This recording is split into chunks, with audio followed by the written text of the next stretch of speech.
Okay, so now we're in the second part of. Oof, yeah, that's. So now we're in the second part of the dApps track, and as you probably have seen, we started like very low level, and like on every single session we're getting like in a higher level. So today we will talk about Polkadot API, also known as PAPI. But again, like this is not a tutorial on Polkadot API, but it's more like what PAPI brings on top of the table. Yeah. So, well, this is a bit of like marketing mumble jumble, but like the important thing that I want to mention here is like those two, modular and composable. Okay, like these are some of the design principles that we took like in a very serious manner, and you will see that Polkadot API is actually a set of like so many different libraries, so they are modular, and all of the APIs are meant to be composable, so that you can always build things on top of each other. So this is like an overview, light dim. So this is like an overview of all of the packages that we have. There are more, and maybe we'll take a look at them later. But you can see that there are some. They are ordered here some sort of like higher level to a lower level. Yeah. So on the lower level, we do the stuff that deals with the connection.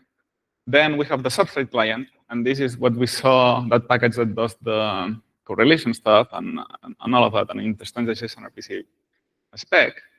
And on top of that, we have all of these packages that each deal with a separate problem and tries to attack them differently. We will go through each one of them individually, but then at the top of them, it's like Polkadot API that handles everything and also like adds a few more stuff. So Polkadot API, the top level package, well, that's meant for dApps essentially. But what's important to understand is like where does it finish? Like this level of abstraction, it doesn't go higher beyond the point, and this point is that it's chain agnostic. So Polkadot API is completely unopinionated on which chain you're using, as long as it's a substrate-based chain, Polkadot SDK. So we cannot do things of like, oh, we know that if you connect to this specific chain that has this palette, then maybe we can get like a storage entry from that, and then Polkadot API can do some magic so that we simplify a bit more the development of the user. You could think like adding features like that could be like helpful at some point, but it's not something that can scale properly. So this has to be handled in a separate layer, which we call the SDKs. Okay, it's a bit of a spoiler though. So yeah, the idea with that is that you can connect to any chain, and then you can query and subscribe to any of the chain state. So does it mean I can also use it with non-Polkadot chains? Yes. Oh wow! Actually. So there are some, but it's called Polkadot API. Like this doesn't make sense. I mean, yeah, it's like one of the hardest things in computer science is naming stuff, right? So this is why the name of Polkadot API is maybe not the best, because it's beyond Polkadot, right? Like remember that Polkadot SDK has like 3 separate packages. It has substrate, frame, or what was before Polkadot, and Cumulus. And like what this thing is doing is just like connecting to substrate chains. So there was like a few other chains that use substrate but not frame or Cumulus, like they use their own stuff. So they use the host, which has the new JSON RPC spec API in that. So we can leverage that, and it works just perfectly fine. So yeah, and then the other thing that it does is like, well, send and track transactions. That's easy enough. So you're probably familiar with the API, right? Like the idea is you create a client from Polkadot API, pass in a provider, which in this case we're using a WebSocket provider. Then you can get the typed API, and with this typed API that has all of the types and so on, you can just like query your value and you get it. That's easy. I'm putting this example over here because now we're going to look at the other libraries that can do the same stuff, but in a lower level. And we will see like how this thing grows as we keep going down the different layers. Then we have also a CLI. This is, the CLI is just like to generate the code, and the TypeScript definitions and descriptors and so on. And this then is also part of the compatibility API. This thing of like checking if things are compatible and whatnot. Another package we have is the metadata builders, and this is meant to generate any codec from a metadata. So remember, like the metadata has a lot of this definition, and then from that definition you can build codecs. Instead of doing them by hand, you can just use this, and you pass in a metadata, and then it's like, oh, give me the codec for this storage entry and whatnot, and it just gives it back to you. So this is an example of like how you can, get your codecs from a metadata builder. This is a bit low level. We have like a higher level tooling that we will take a look later. That's a bit easier to use. But so the idea is like, okay, you have some metadata that you get from some source. Like, you can do like a runtime call to get the metadata and then decode it and so on. Like that's like, you can imagine like this is a separate function. And then there's some steps to do here. Like first, there's like what we call the lookup function or the lookup, and this essentially takes the metadata and optimizes it so that we can build codecs on top of that. Remember that the lookup in the metadata is like quite dirty, so like this just like simplifies some of those steps. And then you use this lookup to get the dynamic builder, and you have it there. And now from this dynamic builder, you can actually ask for any sort of interaction. So build storage, then you put the palette entry. So you do, I don't know, system account. And then this gives you the codecs for the keys of like in sending the storage query, the value and the fallback. Same for calls, runtime calls. Or you can also ask for a specific entry in the lookup. So it's like, give me the codec for the entry in the lookup number 134. And you have the codec there. You can decode stuff in scale. So this is like the higher level I was talking about, which is a bit nicer. And this is something we added recently, like this year. So in this case, you can do get typed codecs from Polkadot API, and you pass in the descriptors. And with that, it gives you an API where you can just do as if it was like the API client of like transaction, and then the palette, the call, and then this essentially like gives you already a codec that can encode and decode the transaction. But then inside you can access each one of the inner codecs. So remember the scale. The scale is like composed, right? Like you can have like a struct, and inside that struct you have like different properties, and each property has its own codec and so on. So it's like very composed. And so you have like this API here where it's like, okay, I want XCM palette send, which this is a transaction, it's the name of a transaction. But now from inside here, I want the message codec. And from inside this message codec, I want the v5 codec, which is another lookup entry. So you don't need to pass in like a random number from a metadata that you don't know about. It's like, no, I want the codec that encodes the v5 message of XCM. Like this is very powerful if you want to, encode and decode anything without having to look into the metadata. It does it for you. Then we have the observable client, and this is probably the most important package for Polkadot API. This is what does all of the magic, or most of the magic, not all of it. And the only problem is that it has to be treated as an internal detail. This one is so complex that it's not meant to be like composable or reused or whatever, right? Like the API is completely ours to manage. So it's like we're doing breaking changes every now and then. So if you use it, like it's useful, but be careful, okay? So what this observable client does is manage first like encoding and decoding each message. So it does it at this level. And then also the pinning strategy. So this is what keeps track of who is using each block, and if the block has to be pinned or unpinned, and all of that, and also all of the subscriptions. So like when you do any watch value, whatever, then what it does is like, okay, I'm watching at the blocks that are coming through, and then for each block, I'm gonna see if there are changes, and if there are changes, then I'm going to request for that value, and then pass it back, and so on.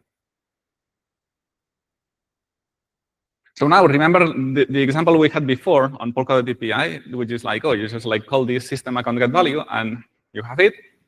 Well, this is how it would look like using the observable client. It's very big. Let's step one step at a time. So first, well, first of all, yeah. So first of all, here's a create client, but note that this create client is a substrate client. Okay, it's not the top level client. Otherwise, it would be a problem. Okay, so get observable client takes a substrate client, and the substrate client takes a WebSocket provider. This is fine. Then we can get the chain head, and this is what starts the follow subscription. And from here, we will just get the finalized block, so we can do like first value from. Remember, this is also like turning an observable into a promise. So it's getting the finalized, and as soon as we receive the first finalized block, this promise resolves, and we get the finalized block. Then, well, we have the account ID, and what we do to get the actual account, which is like all of this block, is we will wait the first value from chain head storage. So this is from the observable client. Then we pass in the block hash. So we say, like, for this specific block, give me its value. And then we need to tell it how to encode and decode that value. So what we receive here is like some sort of like a map function to encode the key. So we receive what we call a runtime context, which has like the runtime with all of the metadata, like of the current runtime and so on. So from this context, we grab the dynamic builder that we've seen before that has all of the codecs, and then build storage system account, and we encode the key with the account ID. So this is what creates like the system account key, passes it to the observable client, and the observable client will do the subscription and everything. And lastly, we need to decode the result, because the result comes back as scale. So again, we have like a mapper function. So here we receive the data scale encoded and the runtime context so that we know the runtime that we're in, and same thing. Dynamic builder, build storage of decode this data. Thankfully, like, you don't need to do this in the real life, right? But it just to see, like, you know, how the stuff keeps growing out. Then another thing we have, and this is back to one of these reusable models. And so, like, note that we hope that, you know, we can see more libraries in the ecosystem that use these kind of libraries. Like, we build this not because of Polkadot API, but also like to help the ecosystem, you know, deal with these things. So on substrate bindings, we have essentially the types and utilities for substrate chains. So, you know, we have like utilities for the SS58 format. Do you know what SS58 is? Yes?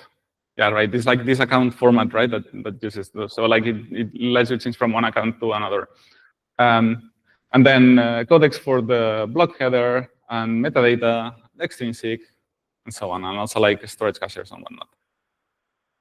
Then the substrate client, this is what we saw before. It deals like with the correlations, correlating messages and so on. So in this case, the code is a bit smaller, but it does less, right? Because all it does is just like create the client, then, you know, set up the change head subscription. We already seen this before.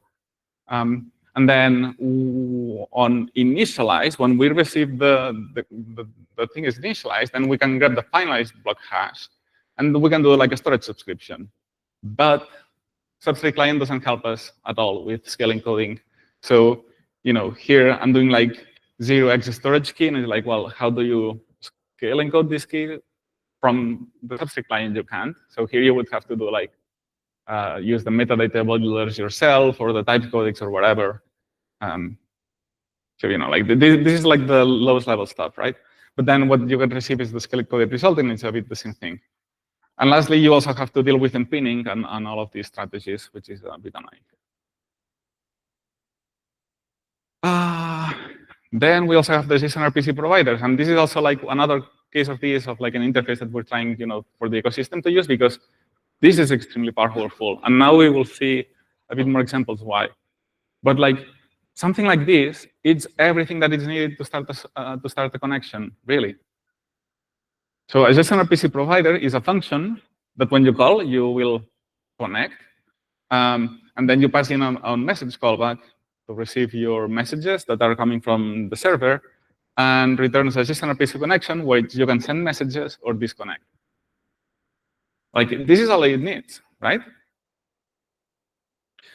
And what this interface lets us is like create these provider enhancers that we talked about, which can add more stuff into it. And I actually want to show an example of this.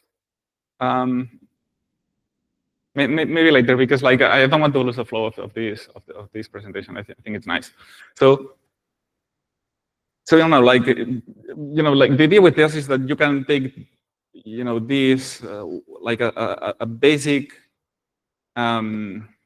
provider of like, hey, I'm connected to a chain, and now you can enhance this so that you add more functionalities into it, right? So one of them is the legacy provider, is something that we just released recently. And the legacy provider, what it does, it's like extremely magic, I would say. But you can think of it of sort of like of a middleware between PAPI and the client. And what this middleware does is it translates the new JSON RPC API with the legacy API. So this is why we call it the legacy provider.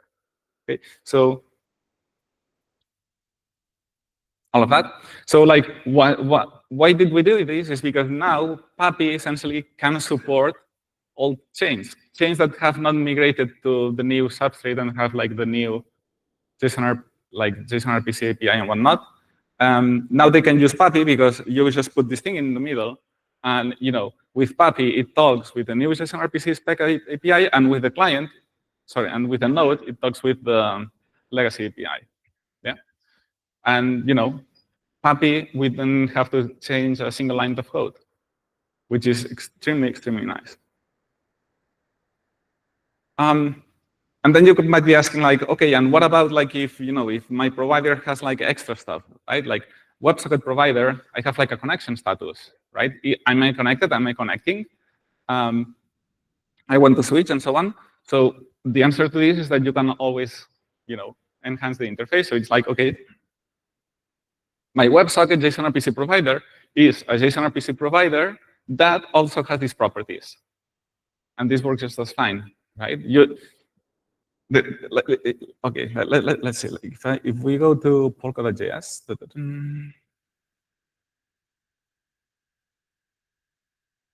GitHub. Now I will have to find the JSON RPC interface, which I'm not really sure what it is. JSON RPC maybe? Interfaces, that looks nice. No. Yeah, where is it? Do you know? RPC core types? No. Augment? No.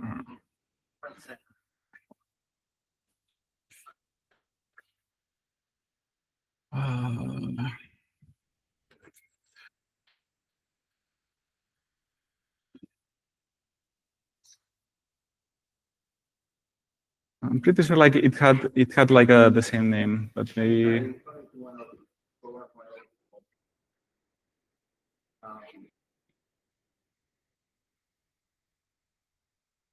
RPC.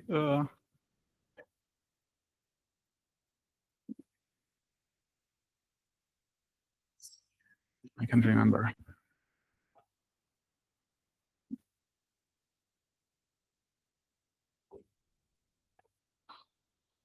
Or like this is a competition if someone can find the thingamajig.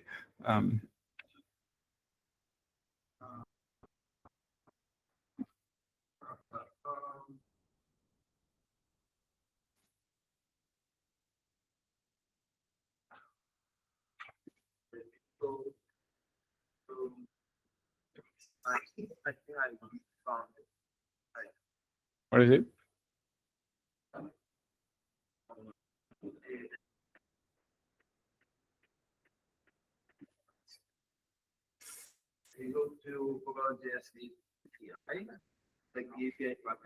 Yes.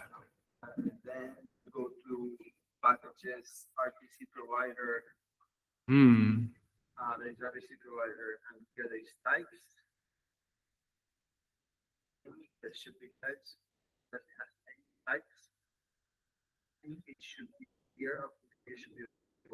Yes, it's the provider interface. So so this is what I was looking for, right? Like this is the session RPC provider interface of Polkadot.js, and it's extremely complex, right? So imagine like a connection with a small dot. It's in the same browser. Like there's no like connection status and whatnot. So how do you build a provider interface for that? Well, you could say like, oh, you just like put like that you're always connected and whatnot. But I don't know, like this is extremely complex. And not only that, but at some point I tried like working with chopsticks, which unfortunately is still running on Polkadot.js. But because it was built a long time ago, and it's a big code base and whatnot. But at some point, I tried like hacking a bit around with chopsticks to see what messages are being sent and received. Something as easy as with logs provider that we have, right? It's like, okay, I'm going to try and enhance this provider interface, which was like actually a WebSocket interface, because like then they do like WebSocket interface extends like provider interface and so on, and I couldn't get it to work. Like if you try to create a provider interface that does the same thing, but uses a WebSocket provider of Polkadot.js to send the same stuff, you cannot get it to work. And the reason is because they actually, inside the code, also do like, if this thing is a WebSocket interface, then do this piece of logic, otherwise do this other one.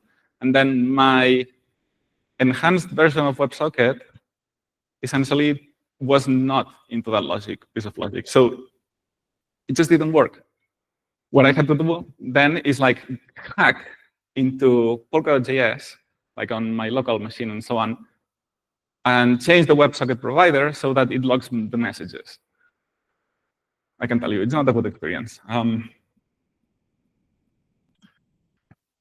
If you're curious to see other cases, and the reason why I knew that was there is because if you go to the RPC provider years ago, here yours truly created the RPC provider for Polkadot.js for Smalldot, which is the Substrate Connect one. So that, and if you want to see the amount of crazy hacks that we had to do in there, well, now it shows Tarek, but if you look at Blame, I assure you that was mine. I see this one. Yeah. If you see the amount of hacks that we had to do in there to make it work with Smalldot, it's, well, that's just one part of it, but like Yeah. it's absolutely insane. And so one of the main reasons why we knew that the light client was never going to work properly with Polkadot.js. Yeah. The small provider, I can tell you, it's a bit more small. Back to here. So, well, here we have this exercise that we have already done before, which is like create a with logs recorder. We have done it on the puppy getting started, so we can skip this. But I want to show how this is powerful. So I'll open Polkadot API.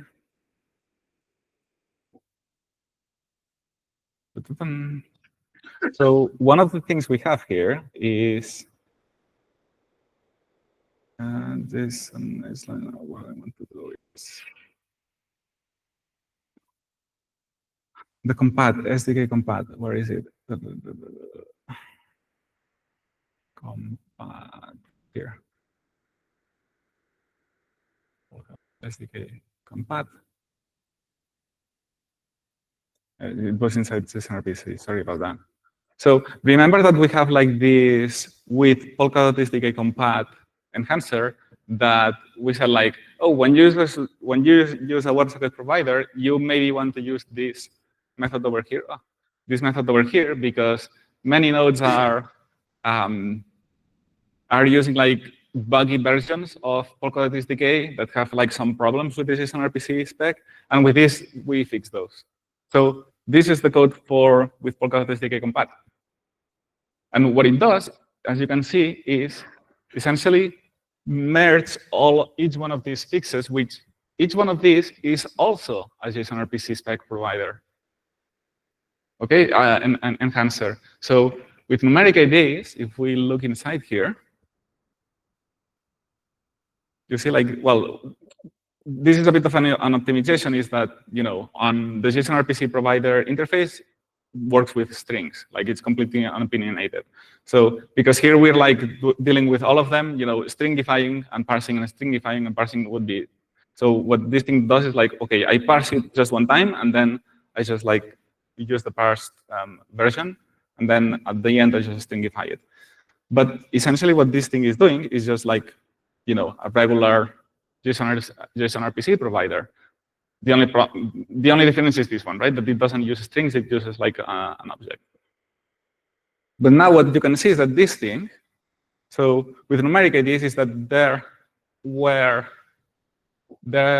like a version on Polkadot SDK that assumed that the IDs of the JSON RPC messages have to be numbers. If you put a string in there, then it just tells you like, oh, I cannot parse this ID, or I think it tells you, it thinks that you're putting like ID 0. It doesn't parse it correctly. So what this thing does is like it gets in between and then transforms each ID that comes from puppy, that's a string, into a number, so that the server can understand them as numbers, and that. And as you can see, it's not that hard. So when we're sending a message, if the message has an ID, then we have here a map that maps each number to its own ID and say like, okay, then we just like assign a numeric ID to this one and just map those two, right? And we set that to this number. And then when we receive a message, then if the message has an ID and it's in this map, then we just like replace it back. You see? And the same thing for all of them. Like there are some more hard than the others. Like in this one is that there were some nodes that the events came out of order. So you can think of this of like, remember that when we start an operation with JSON RPC, first we receive operation started and we receive the ID, and then when that's done, we receive the value. But there was a node that for some reason, first it came with the value, with an operation ID that we didn't know, and then it told us, hey, this operation has started, right? So this is actually like the events are coming out of order, which it's not great. And so we have here something that's quite more complex, because now we have to, do a lot of shenanigans of like, hey, wow, we have received here a message that has an operation ID that we haven't seen before. So now we have to keep it in memory just in case to see like to which operation does it relate to, and then switch the messages around. So like this is quite more complex. But here we can see like all of like the different stuff that we have to fix on each one of them. And of course, like we have reported these issues, and they are now fixed in the latest version of Polkadot SDK. And now we have to monitor to see which chains have upgraded before we can remove these fixes away. But the key point of this is that what let us do this is this extremely decoupled interface that we have done. Back to here.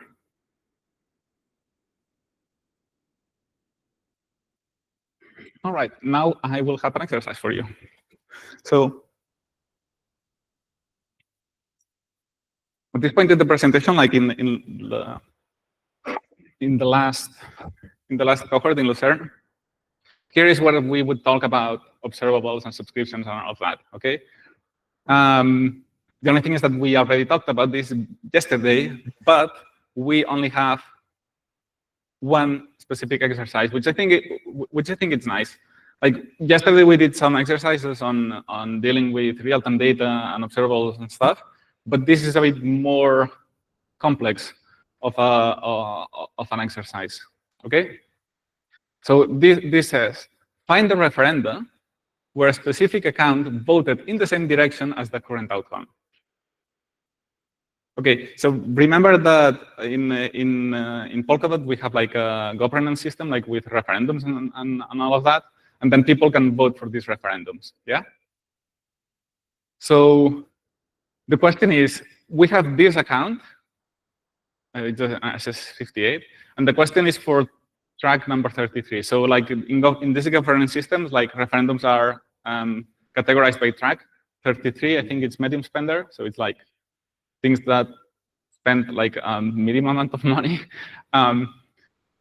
And what I want to find is all of the referenda. So remember that referenda is like plural. So all of the referenda in track 33 that this one has voted for, and that the outcome of this referendum is looking as the same direction as this person voted. So if the person has voted I, so yes, on a specific referendum, and now this referendum, it looks like it has more ayes than nays, then this is included in the array, otherwise it's just excluded. Okay. This is quite a hard one. But I think it could be nice, to put into practice what we saw before, with a bit more, with a bit more Polkadot API into it. Okay. So maybe what I can do is just so that everyone has a template and have everything to start. But otherwise, it could be a bit hard. And if you want, after this, if you want to take like a 5-minute break before starting, then it's also fine. We've been here for an hour already. So what I'm gonna do is like go to the repo that we have of getting started, and then here, no, no, yeah, like it's gonna be a bun script. Like we don't need to connect with any browser or whatever. So in the RxJS test, I'll do this of like client, create client, get WebSocket. Oh. Okay, let's do WebSocket provider.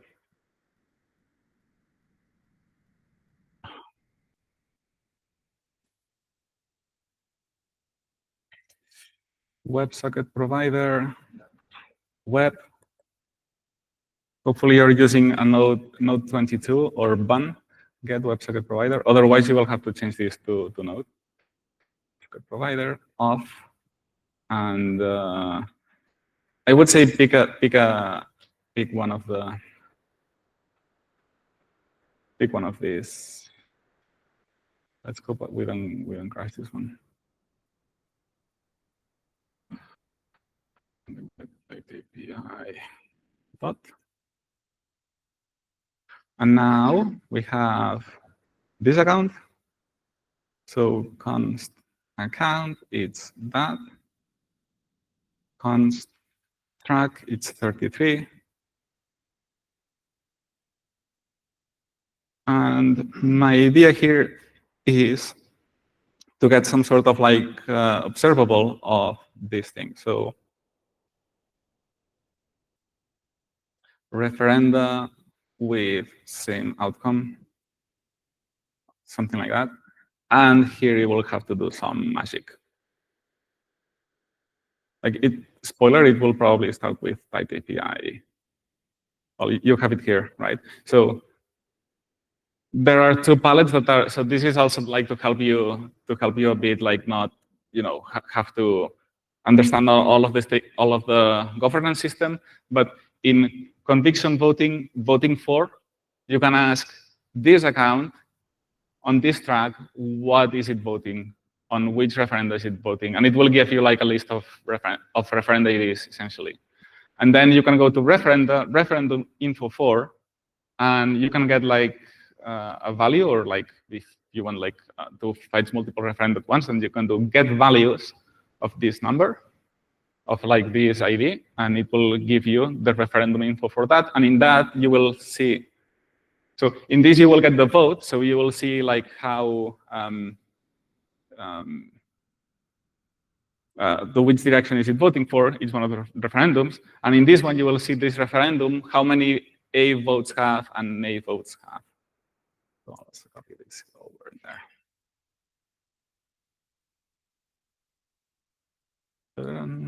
Something helped.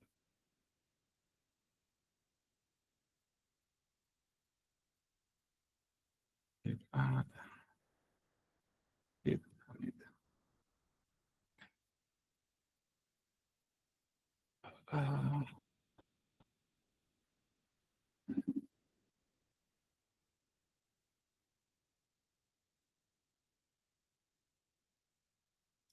And maybe something else you might need is, because this is also part of like some research that you would have to do, is when you receive the vote of something,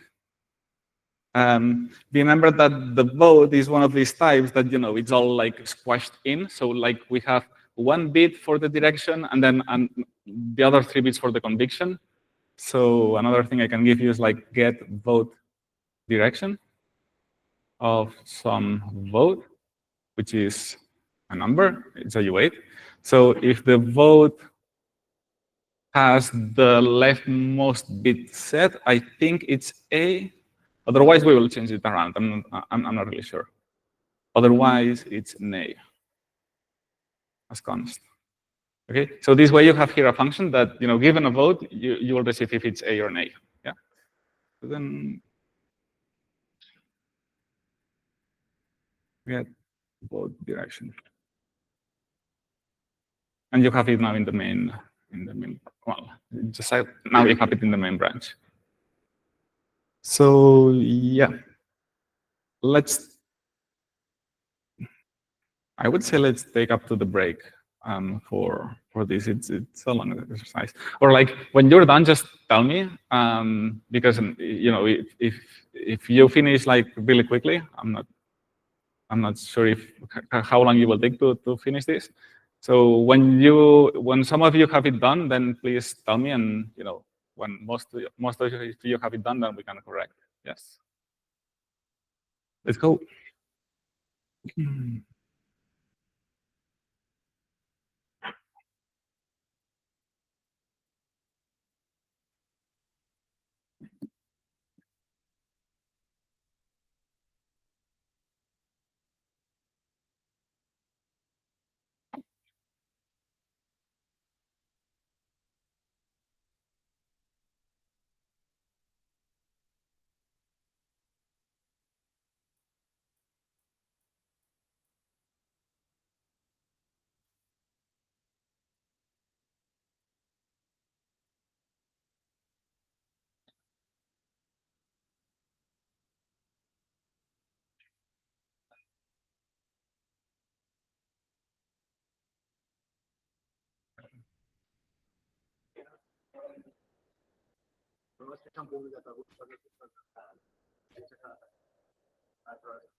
El problema és com arreglar l'autoset. Jo crec que l'arreglo.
Okay.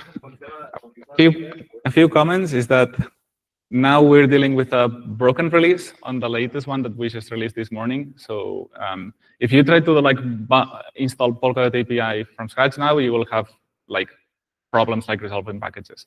So just use like the previous version of like 1.16, and this will be fine. The other thing is that this I have mentioned these stakes, so these palettes right here, but turns out that they are not easy to use. So let's just explore them quickly, just to show, because I don't want like you to spend time like understanding what each one of these things is doing. So conviction voting, voting for, and if I say for this account on track 33 query, what we receive is for that specific account on that specific track, which is a medium spender, all of the votes that this person is doing. Okay, so you see that we have here like inside, this is like a struct and it has votes. And if we open it, then what we have is an array of a tuple of two values. The first one is the referendum ID. So it's telling us this is like voting on referendum 1686. And the second one is the actual vote. So it's saying like vote 2. So it's voting nay because it doesn't have, like, remember that this vote is like this number that, you know, it has like these bit flags. So the most significant bit is not set, and then it's like a 2. This is the conviction. So it's like voting with some conviction that, you know, this should not pass. And this is the balance that it logged. Okay? And then you can see here like each one of the votes that is. So for this other referendum, it's also voting with some. No, so this one is actually voting A, right? Because remember this is a U8. So if I come here and I do, oh damn. If I do 113 to string 2. Oops. Now here we can see the flag of the vote. This is voting A with conviction 2. Yes. So essentially, like just pass this number to the function that we made, and then you know it will already take this for you. Yeah. And the other one, so referendum info 4. Let's look for this 1686. Referendum info 4. So this is referendum 1686. Okay, so this is a bit annoying because referendums can be in different states. And you only have information if the referendum isn't going. If the referendum was closed, then you only have like some information that's not really relevant. So only take the ones that are ongoing, because what we want to know is the referendum that, you know, the outcome is looking that is going to be that one, but they are not yet closed. Yeah. So for this, we will have to look for probably one of the top ones. This is probably still ongoing.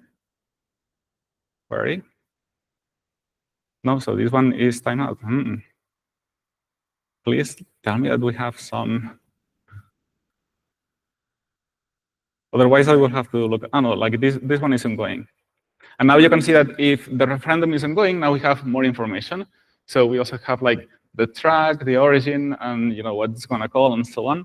What we're interested is just in this thing. The tally is what tells us how many A's and how many nays. Okay, and with this we can know like this referendum looks like it's going to pass, right? Because it has more A's than nays.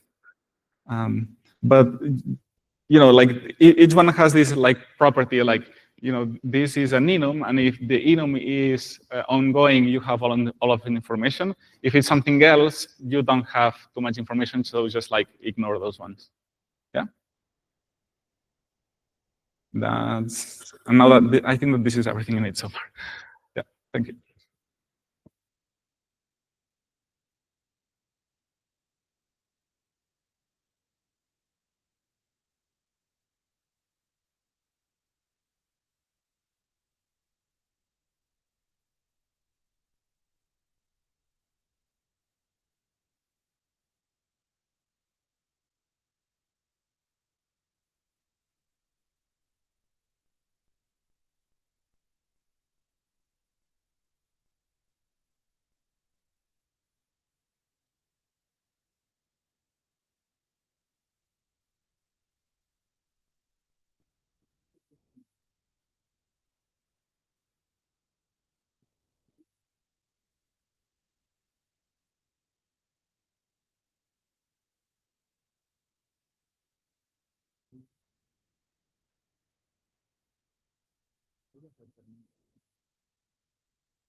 A, a couple more of pointers before, like it's only 10 minutes before the break. But one of them is this API, get values. I don't know if you have noticed. So on Polkadot API, we have get value of like get one specific value from entries, but you also have get values. And then what you pass here, you can see here that the type is, maybe this is a bit hard to see, but this is an array of a tuple of number. Okay, and why is it a tuple? Because so for instance, on this one, which is watch value, you can see that this storage entry takes two parameters, right? So if you would do get value of conviction voting, you would also pass two parameters. But if you do get values, you need to pass like an array of two parameters. So this is why when you do get values, it's always an array of a tuple of how many parameters that storage entry takes. Yeah. But yeah, it's just like one single, it's a tuple with just one element because it's just like one parameter. That's basically it.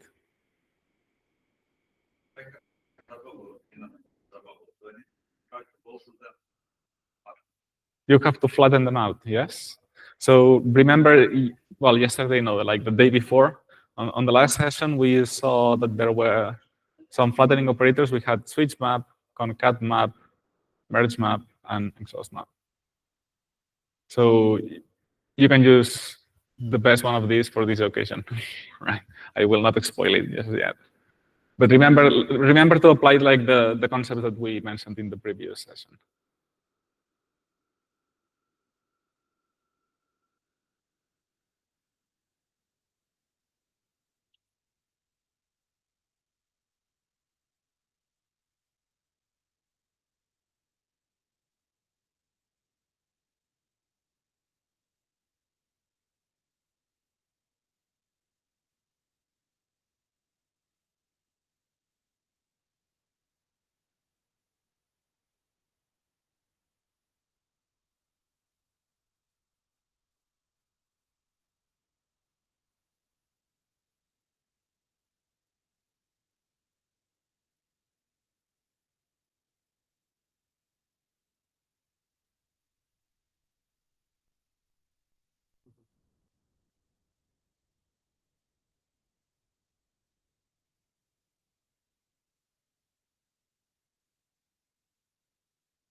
Yep.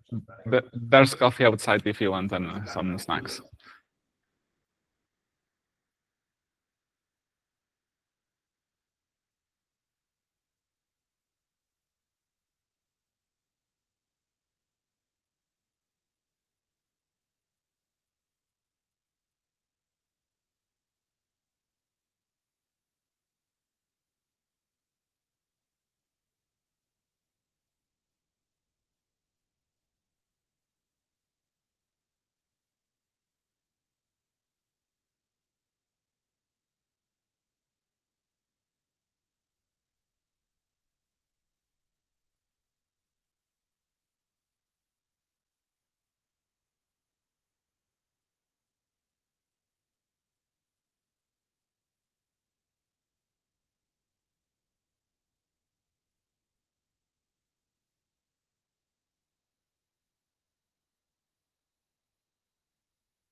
Okay, let's take a look.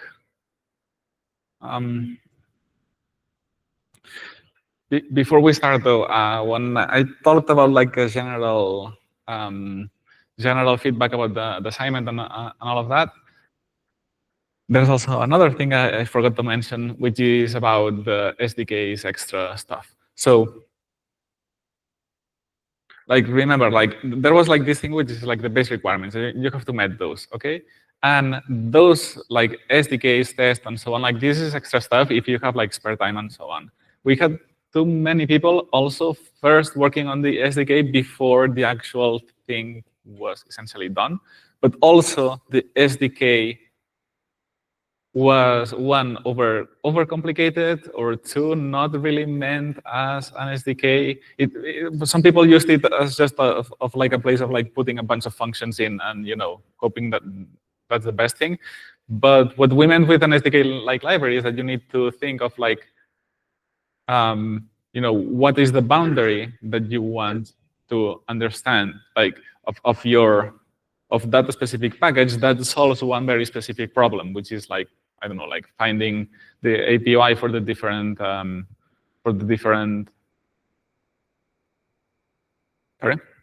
validators. Yeah, for the different validators. Thank you. Whoa. For the different validators and all of that. So yeah.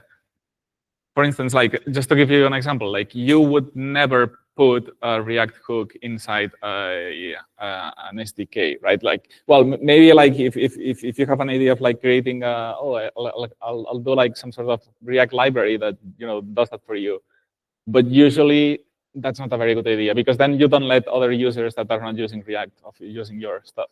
And also don't overcomplicate this. Like we don't need like a mono repo structure with like a separate package that you import, and like you can just like call like, oh, my SDK is just like this JavaScript file and I'm just importing from that, and that's all I need.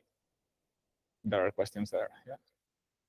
So I actually felt like when it was stated that it should be product ready as possible, I actually just feel like it makes more sense to like build it in like a monorepo structure whereby it's going to be able to like understand what each files are doing.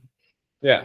So the main idea is like to have something that just like solves a very big problem with a very simple interface. Yeah. So this is why you would have like just a few functions, not too many, but just a few functions with very descriptive, like this function this does this, and then patapam and so on. So keep it like the SDK also as clean as possible. You don't want something that's like completely bananas. Now, and this also doesn't mean that you can like move everything into this, like keep like the SDK very simple, and then have a bunch of logic in your page file, right, with all of your component stuff. Like it's also better, to have like separate files and so on, for different features that your app might have. But the SDK should be, the logic of the actual staking thingamajig. Yeah. Okay. Then onto this thing. I've seen many people that have solved this, so congrats. That was a good exercise. But yeah, let's solve it together now. So as I mentioned, we want to see the referenda that have the same outcome as what this particular account is voting on for this specific track. So here I provided this. So we have watch values. Watch value.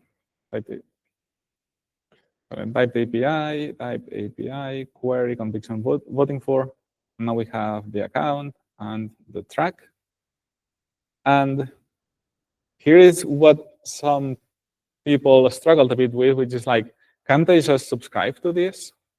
And here I receive the values, and now I start doing stuff with it. Right, and now it's like find out whatever. And the thing is that, well, in here you can do this logic, but then the result is not going to be an observable, right?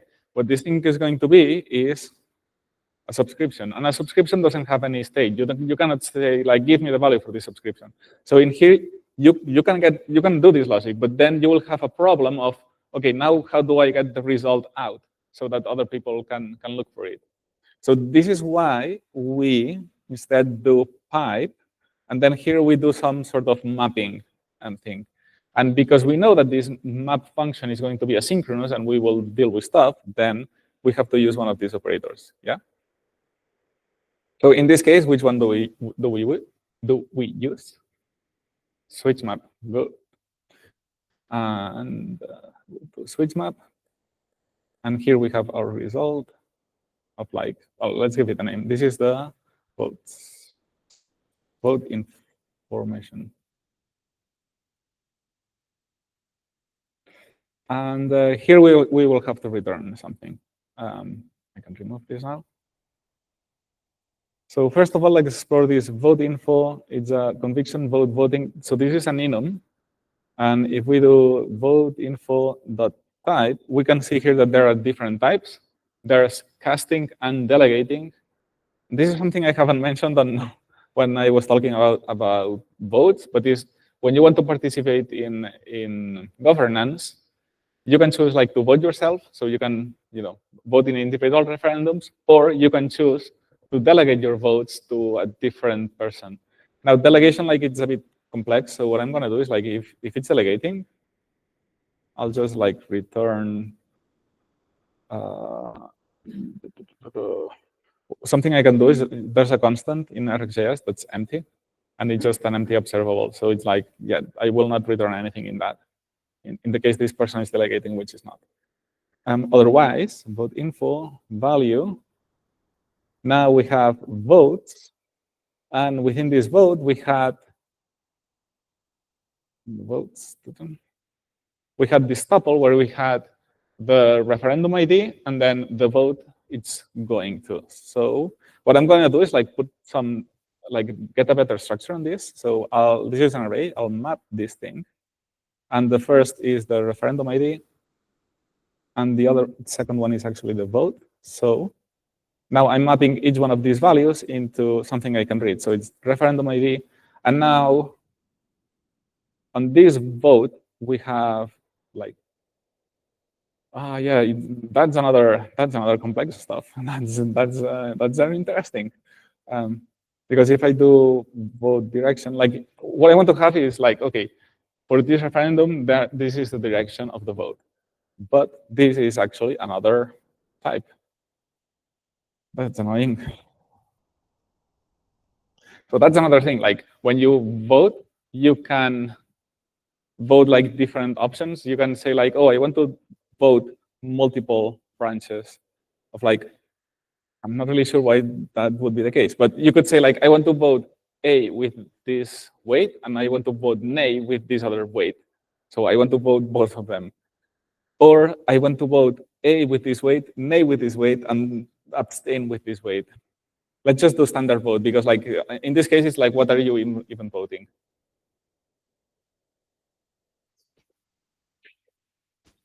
I had a question about like, what is abstaining rather than the action of just not participating in the vote? Why would you participate by saying that you're abstaining? It doesn't really matter. Like if you abstain, it's just saying that you have did this referendum, you are participating in that, but you don't want to vote in either direction. Maybe because like you are an interested party of that, right? And then there could be a conflict of interest. So it's like, I'm not doing that. Or maybe because you need more clarification on that. So, first you vote abstain to say like, hey, I'm participating in this referendum, and then you put a comment of saying like, hey, like I need more clarification on that. Please, can you tell me about more, and so on. If you vote with a conviction of abstain, you're always going to get your dot back, right? Because it's not like a referendum can have the status of abstained. Like it's either rejected or approved. Yeah. Okay. If you abstain, your tokens do not get locked. And Also, this happens with split, because yeah, it's if you split and split abstain, you're voting with no conviction. And conviction is what actually gets your tokens locked, because conviction is what makes like the actual weight of the vote. So this is a bit annoying, because then otherwise, what are going? What? Yeah. Yeah, sorry. If you are not delegating, you're just casting your own votes, is there any benefit to abstaining, or is it only useful for when people are actually delegating their stake to people who vote on their behalf? It's just so that they can. If you're going solo and you're not giving anyone else your delegation and you're just voting yourself, do you get any benefit by just abstaining, or is it better to? Is that only more useful for people who are providing or delegating out their staked token? I'm not really sure I understand the question. Like, if when you delegate, you just say like, I will vote whatever this person is voting, right? And if you abstain, then you're not delegating; you're casting your vote, and your vote is just like, no, I'm participating in this referendum. I have read it. I'm still active on this, but I don't want to take a side. Well, yeah. Yeah. Okay. Fair enough. Thanks. So this is a bit annoying, because now we have to filter this, right? Like, I don't want to deal with the split and split abstain. They are annoying. So I'm going to filter them first. So filter the vote, and the vote type has to be standard. So now here, it's also a bit annoying, but because like we have here a problem that TypeScript is like, well, this is still a vote that can be anything, but we know that it's a standard vote. So if it's standard, then now we can call this function get vote direction, and the vote is the vote dot value dot vote. So this is right, like this value gave us like this U8 that has like a bit like an everything with a balance. And the vote is what we pass this function, and we have A and A.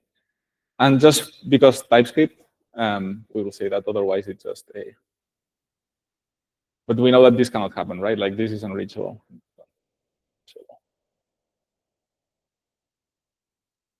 Sorry if that was not clear. Like, I didn't remember that this had like all of these various options. So sorry for that. Okay, so now we have our votes with referendum ID and vote direction. So now we need to see which referendums and their outcome are. So let's get those referendums. So here we have like the other one I passed. Referendums. It's a type API dot query referendum info for, and then here we need to pass in what IDs we want. So this is going to be the votes, like these referendum IDs. So I can just grab this, map referendum ID into referendum. So this will fail, but yeah, but so far I'm just like getting the referendum ID property from this array and just giving that value. But remember that this needs a tuple of that, because each one of those are. So you will just like put it in there, and that's all. And now here is a bit up to everyone. Like, this is a now coding style. Switch map takes as a result not an observable, but an observable like. So you can return an observable and it will work, or you can return anything else that can be turned into an observable. So an array, a promise, and all of that. So what could do here is just to make this async and then work asynchronously. But now here you have a problem, because how do you return empty? This wouldn't work just because of like this exit condition, right? Like, I cannot make a promise that returns nothing. It would return null or something. So that's not an option. So something else I could do is like, well, this returns an array, an empty array. So now this will be essentially an empty observable. And now here I could return a promise. That could be another option. What I'm gonna do is just like stick to observables because it's fine. It's a bit more verbose, but it will work just as fine. You're sending the tuple in as part of the parameters, also including the both direction. There. No. So the both direction we have it in here, right? Because it both map ref ID, and that's including the tuple, right? No. No? So this I'm okay. destructuring referendum ID. Yeah, like in here I could also grab the both direction, but I'm not passing the both direction anywhere. So I'm destructuring this. Yeah, this is also like coding style, right? Here, like a different way of writing this would be votes map vote and then vote referendum ID. It's the same thing. Yeah. So as I was saying, I will turn this into an observable, so I can just do from. Remember that we had like two different ways of turning stuff into an observable. We also had defer, but on defer you would pass in a function that then makes this lazy and whatnot. But in here, like we know that we will just load these once, and it's just fine to do it with from, and then pipe,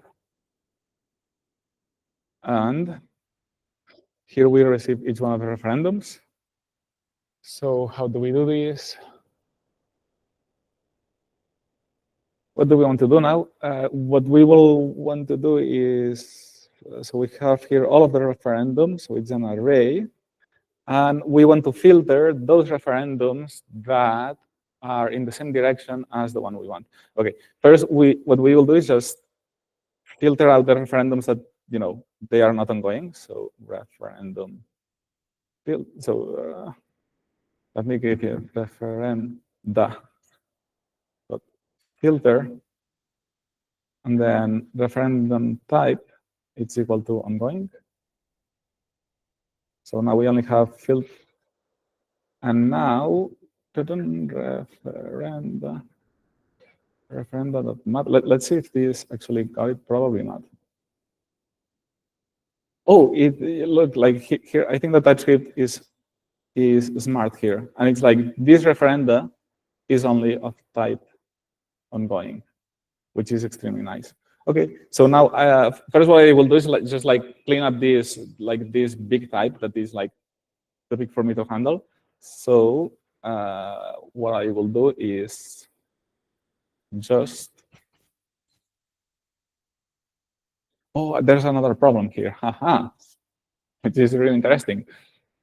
How come none of you are telling me that I will find this problem later on? So this get values returns like the list of referenda with the same order that we have here. Okay, so we passed in a list of IDs that it has to load, and now it's giving us the referendum in the same order, right? So now when I do this filter, I could have a problem, which is that I'm removing some of them, and now I don't know which referendum is of which referendum ID. So I have a bit of a problem here. Yeah. Why are you doing an observable and piping and all that stuff? Couldn't you just do a map or a filter? That's it, and then you just get the result. Sorry. Yeah. I mean, this is what I mentioned before of like coding style, right? Like that there are different ways of doing it. Like this is how I would do it, just using observables. And if you look here, these maps are just like transforming from one to the other. But this is just getting the referenda array and then filtering and then mapping and then so on. So like these are like regular array operations. Yeah, like theoretically here I could do everything within a single place, right? Like I could just like come here and now here, do my transformations in here. It's just like one. Does that make sense? Yeah. Now that you mentioned, I was also wondering why are you just storing it in an array. So how I try to do is using a map. So I mapped it already in the first step, and using that map, in the first step, I set the values in a map with the vote ID and the value, and then I used that to fetch the values later on. On which one? Sorry. So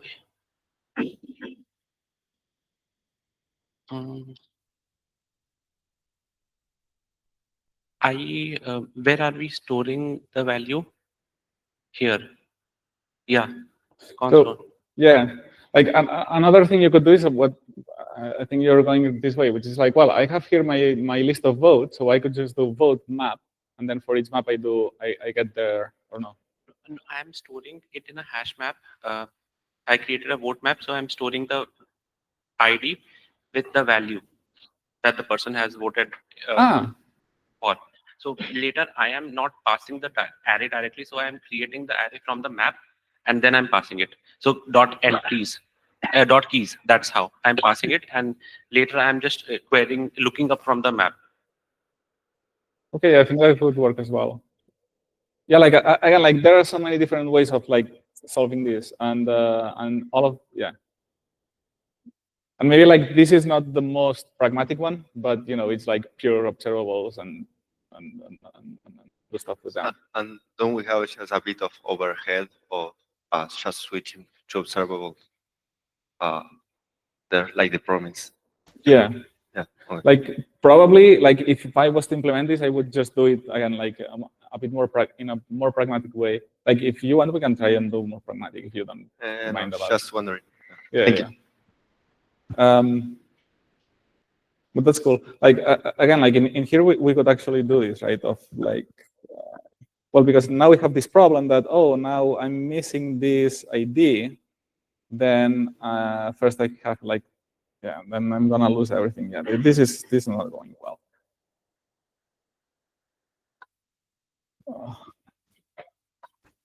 It seems like a lot in these cases, it's easier to have a record or like an object and then just use IDs as your string, as like your key, versus an array, because we always end up coming back to these like rearranged ordered lists or whatever. But if it was just a key lookup of like the ID of the referendum or whatever, it's easier to retrieve back. I like that, yeah. I like that. But then still, like, we need to map it first, right? Like in here, we just receive an array, and now we need to turn this array into a record. Yeah.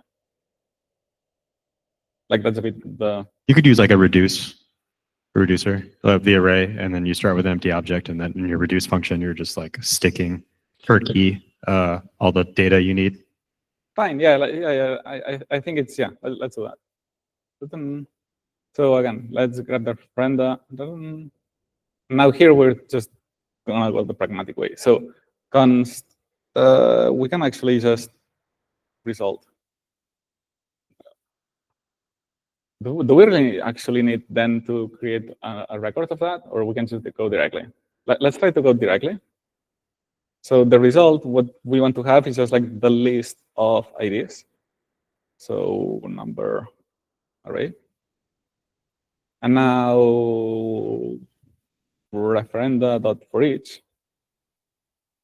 Referendum. We have the index. So now with this index, we can just grab the referendum ID. So referendum ID, it's votes on that specific index because we still have the same order. That's fine. Referendum ID. So this is the referendum ID of this specific referendum. And actually, do we even need the referendum ID now? Maybe we don't. No, we don't. We don't even need the referendum ID. What we actually need is just to know like the vote direction that was at this point. So we can just get the vote direction, vote direction. And now we can do this thing of like, okay, if the referendum dot type is ongoing, then we will do something, or we could make it bring this up here and say if the referendum type is not ongoing, then we just return. We do an early return. Otherwise, we grab the direction and we need to know the referendum outcome. So current outcome is referendum dot value dot. Then we had tally dot IAs. It's greater than nays. And now there's the question of like, what happens if it's equal? Well, I'm sorry. Nays, then it's going to be A comes, otherwise nay comes. And now if the vote direction is the same as the current outcome, then result. Oh, we need the referendum ID. So it was this votes I dot referendum ID. And we return the result. Yeah, that looks a bit better. Even though it's not, typing a lot.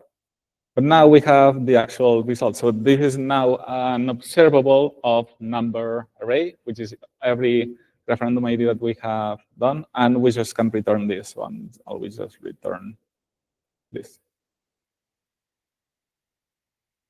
So this should work. Now remember, like, something to mention here is that in here, we are not subscribing to anything, right? All we're doing here is just saying how data should transform in order to get what we want to do. And now when someone else comes here and grabs this observable and subscribes to it, it's when we get the result, right?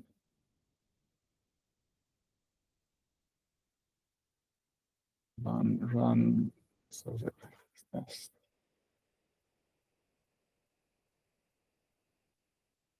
I have this too. Is it that?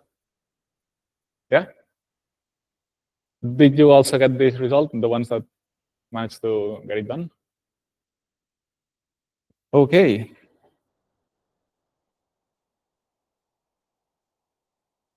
And any question on what we have here?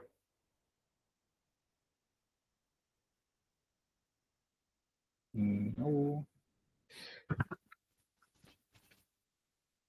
Again, like it's a good skill to take in mind, especially like this thing of like, not subscribing to anything. You can hear you're just declaring on like how to transform stuff without doing anything. So that's like if you build a library, then you can just like export the observable, and when the user subscribes to your observable, then it will do all of this stuff. You don't have to deal with subscriptions and anything, which is extremely nice. I have a question. Okay. Would be a good idea, instead of mixing in the get values promise, to use the watch values there and take the first result? On watch values? Mm-hmm. No. Like if you only want the first result, do use get values, because it does like a lot of less work. Right? Like watch values will actually look for differences, and it's not the best. Okay, so this is more efficient. Yeah.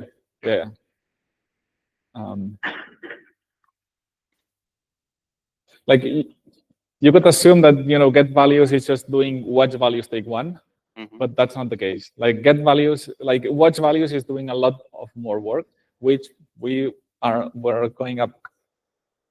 about to go into. Well, I know watch values is different. Yeah. Sorry, I thought watch entries. But watch values also does like a bit more work because it still compares stuff.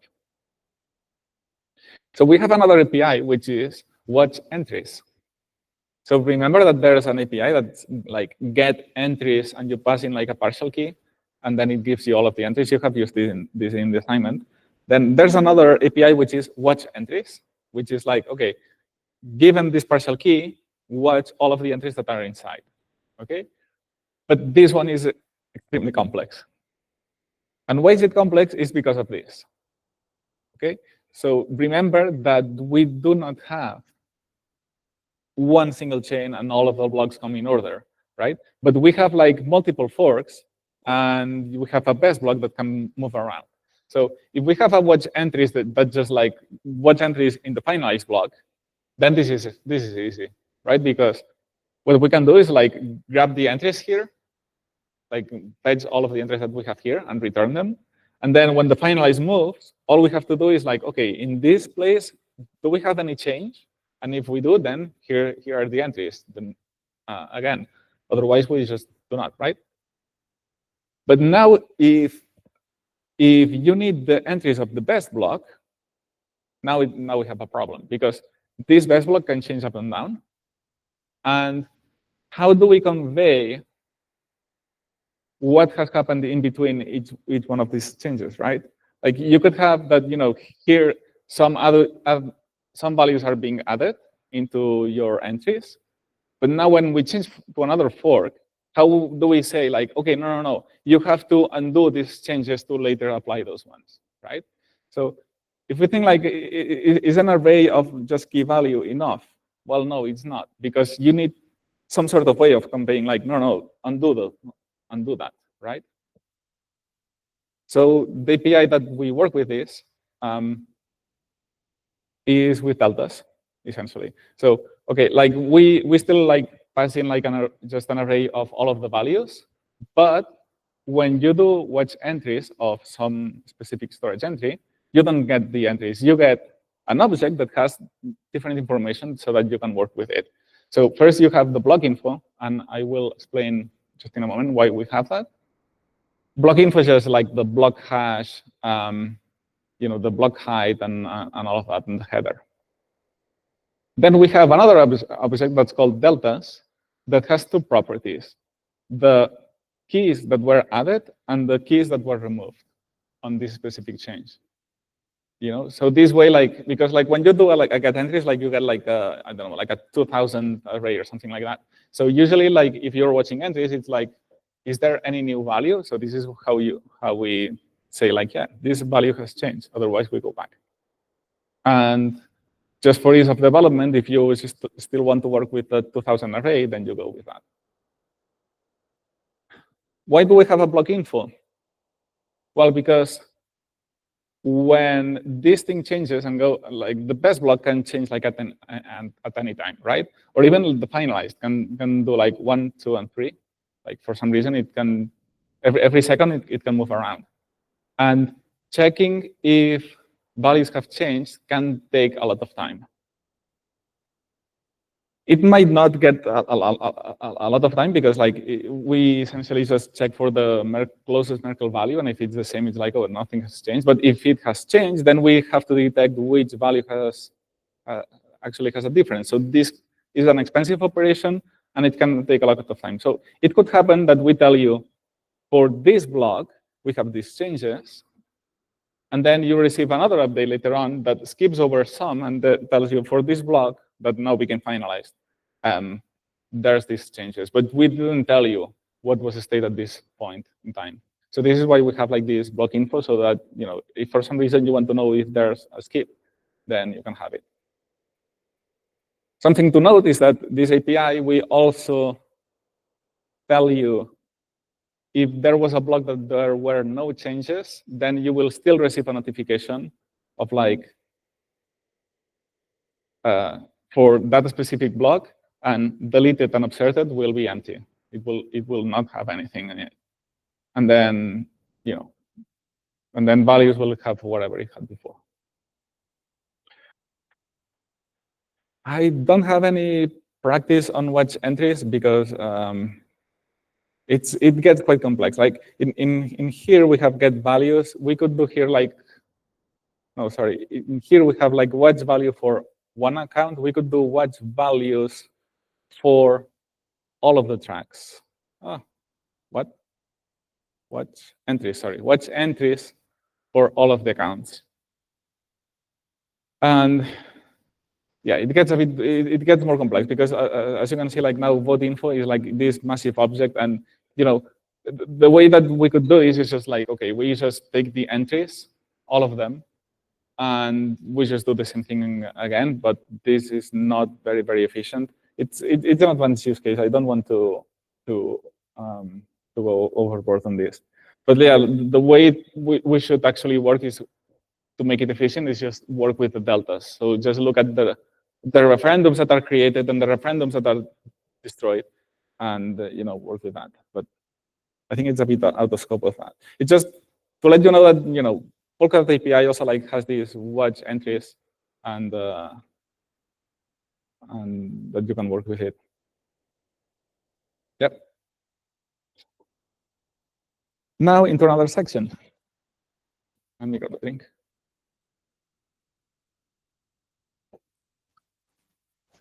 So the compatibility API, that's another thing that Polkadot API brings up to the table. And well, as we said, I think in the getting started with Polkadot API, right? Like the reason that we have descriptors and we have all of that is, that when you generate the types, you just get like a description of the current metadata. But the runtime is upgradable, so it might happen that by the time that you run your application, the interaction has changed, and then things could go wrong, right? So how to approach this? So there are like multiple possible solutions. The first solution, number one, is deal with it, break everything, right? So I'm just offering the types of interactions, and then if the runtime has upgraded or you're connected to a chain that doesn't support it, then it's going to break and whatever. So Polkadot API does have this with the unsafe API, right? You do client get unsafe API, and here you can pass in like the descriptors if you want type safety, but it will not do any check, and if it breaks, it breaks. And this is how Polkadot.js with the type registry works. Not good, right? So we have another solution, and we had this solution before in Polkadot API.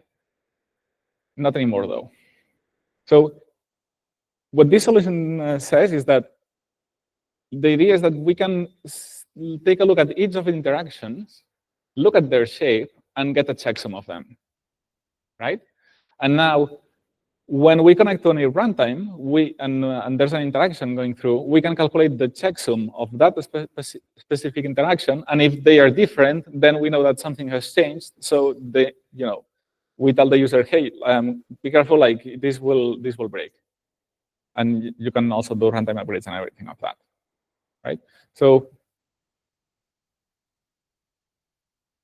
now, this is just as an example. Okay, so let's say that we have here like a type, which is like referenda submit, to submit a referendum. And then you pass in like a proposal origin that has this enum, and another proposal that has this another enum, and an enactment moment. So what you can do is like create a checksum function that, given a type, it will give you a checksum. Checksum is just like a random string, right? To see like, to quickly compare if things are the same. So imagine that we have like a hash function that at the moment is just like, for demo, it's just like the same string. It's just that. And then we define that if we want to do the checksum of void, this is going to be the hash of 0. And if it's checksum of number, it's going to be the hash of 1. If it's binary, then it's hash of 2. This way, like, if you have a binary and later it changes to a number, you will see that these two are different. Like, this is the rationale, right? And I don't know, we have a checksum of a tuple of A and B. So what we can do here is say this will be a hash of 3. So we're saying like this is going to be like the type of the thing that we're passing on. And then we concatenate the checksums of A and B. So this way, if we have a tuple of number and string and it changes to string and string, it will also be different because like this has changed as well. Yeah.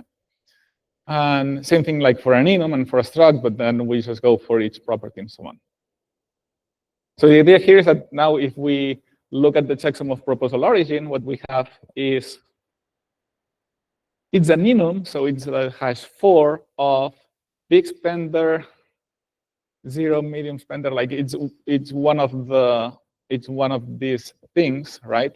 And all of these put into a checksum, like you wouldn't have like the actual string, you would have like just like a random string of bytes that looks like that because it's a hash and whatnot.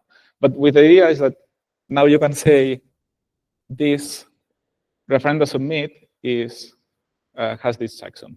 And now, I thought I had it. So now the idea is that if we add a new value in here, this hash would change, and now you detect it. Yeah. Now this has a problem, which is why we don't use this in PAPI anymore.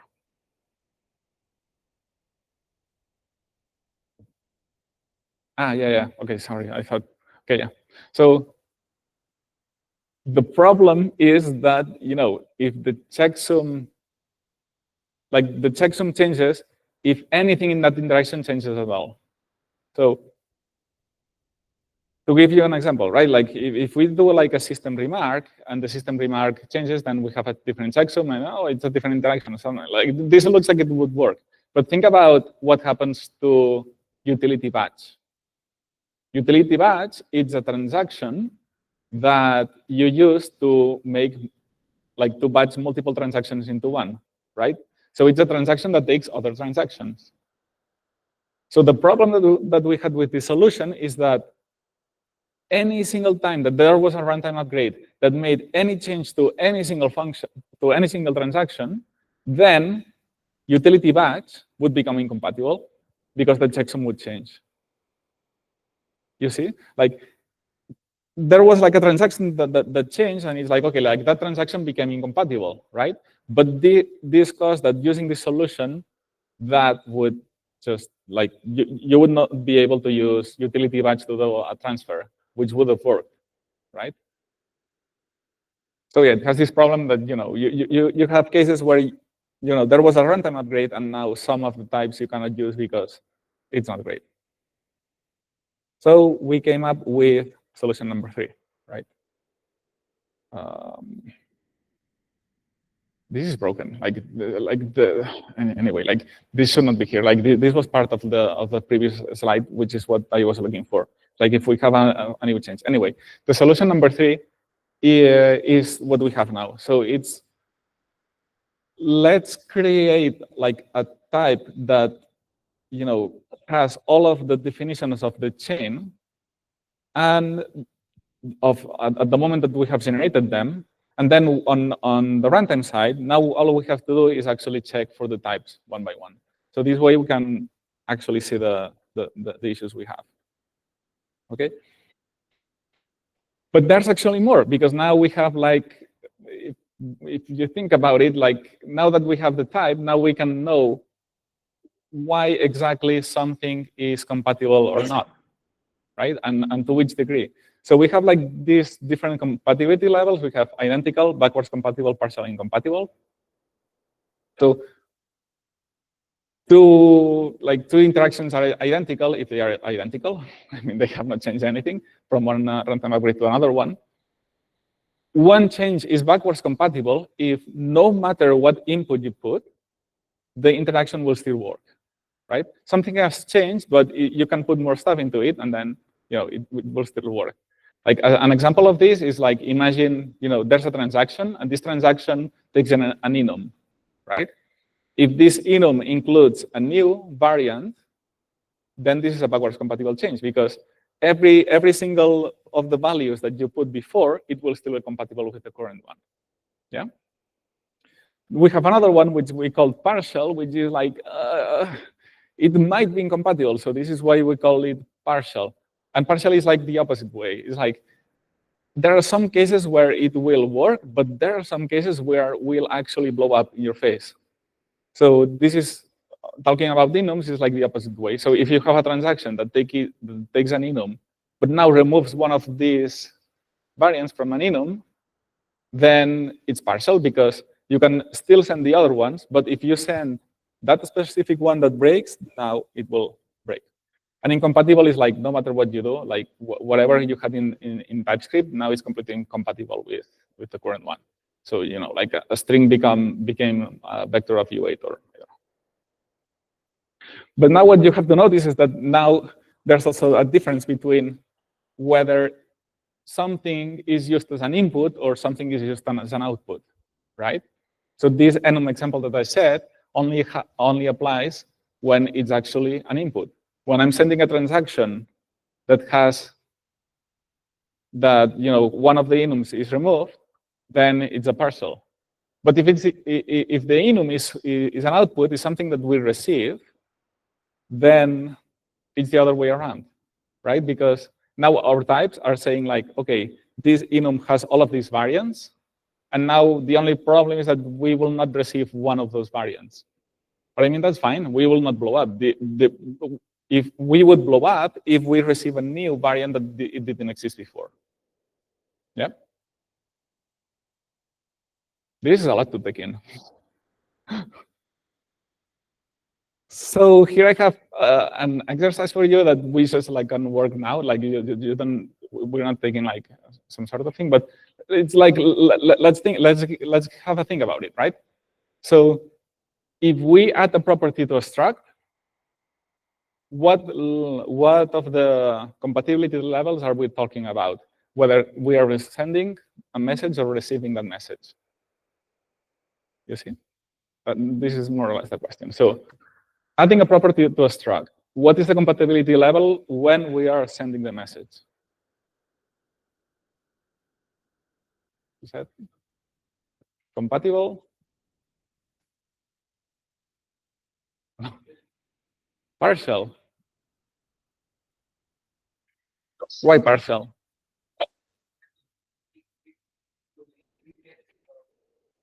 Hold on a second, yeah.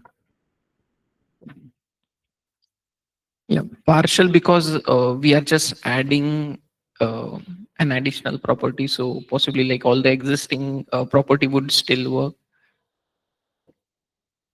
But we are sending a message. Sent by sending. Right? We are sending a struct to the chain, and this runtime is expecting a struct that has an additional property that we are not passing. What's going to happen? This will blow up, right? Like no matter what we do, like this will be incompatible. And if we're receiving it, then no problem, right? It's a backwards compatible change, right? So sending incompatible and receiving backwards incompatible. Now let's change it. So what happens if we add an optional property to a struct? Yes, exactly. So it's backwards compatible on both sides, yeah. Because the fact that it's optional, it means that we can just ignore it. So you know the chain will still accept it because we're just not passing it. Now remove a property from a struct. It's the opposite way of that, right? So it will be backwards compatible when we're sending, but it will be incompatible when we send. Now, you know, we're all of we're doing is just like incompatible and backwards compatible. Let's see when we find one that's a bit more interesting. So making an optional property of a struct mandatory. Good. Good. So it's partial, and when we receive,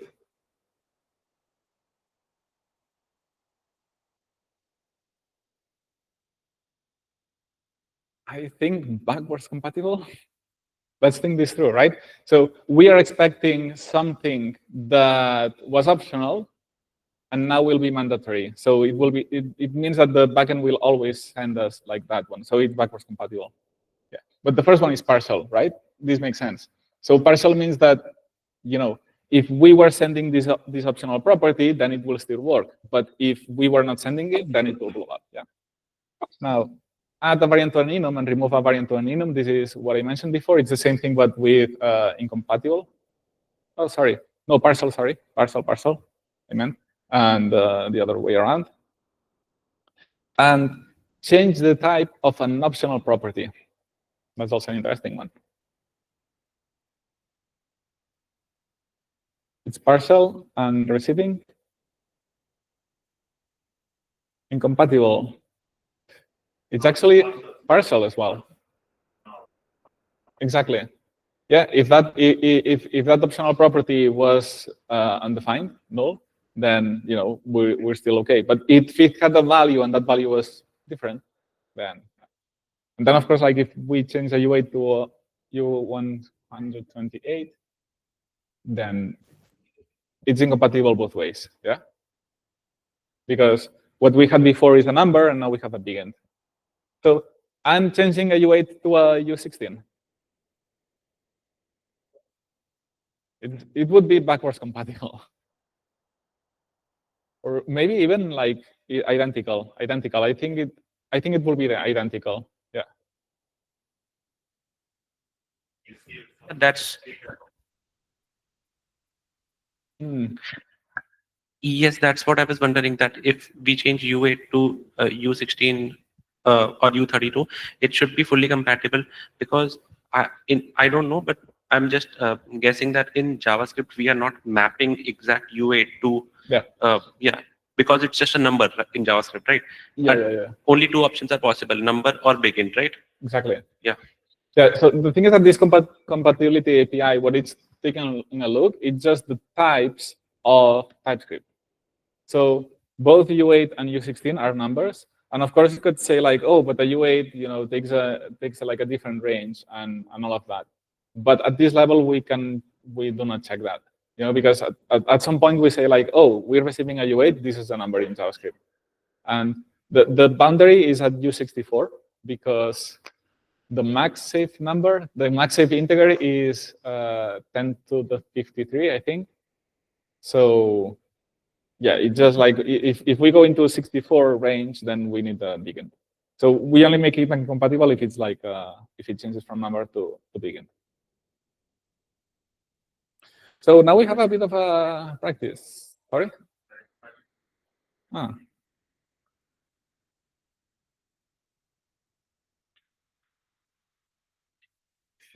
You can see built-in utility types such as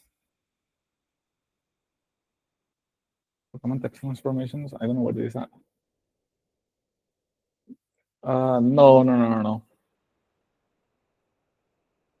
No, like we don't use that in PAPI. Like maybe you could build something that actually uses this, but it's not something that we it likes to pick up instance members from a type. Like I get it. It's like, oh, I have like this property where the A can be undefined, and now I'm going to make them required. But the only thing is that this is TypeScript at the time that you're working with them.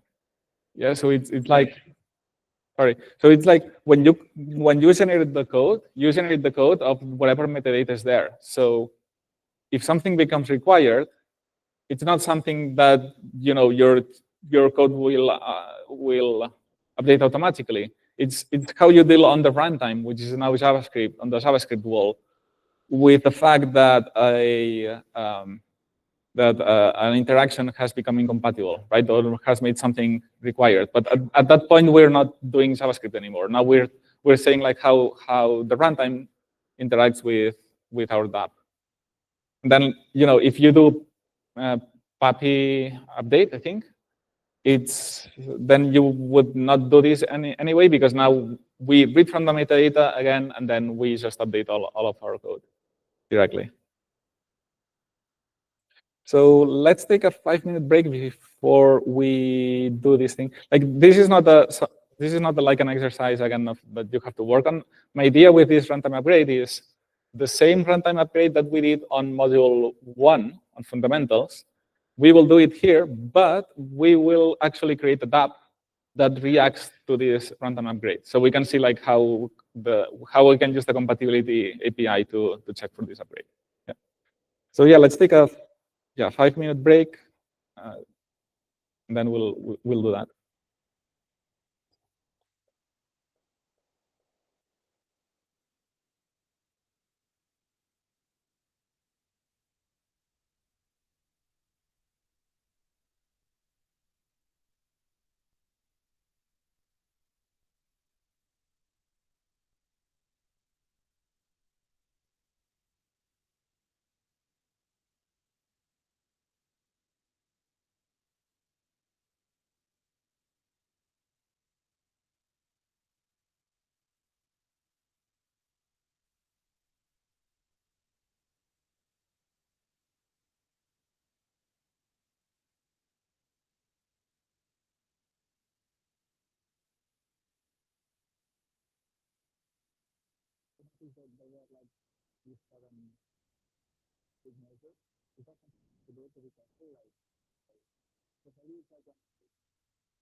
Thing. The bottom you have filter for it. But yeah, In the bottom you have filter for it.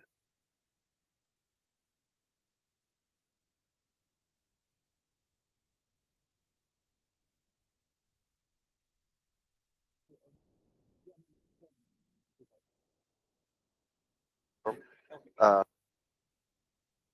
so you can the air like grows because it absorbs, and then you have this that is called the mountain, and you spill water in this place. Okay, can I see?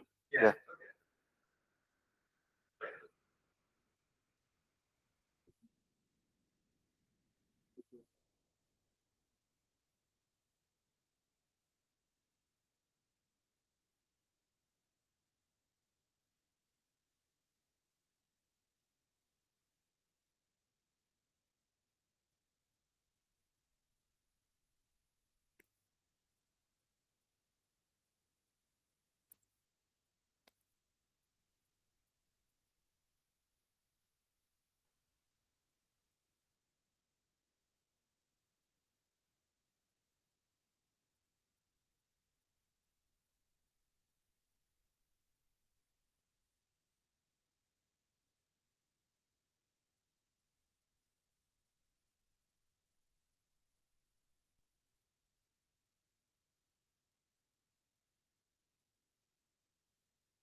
I'm muted now. Okay. So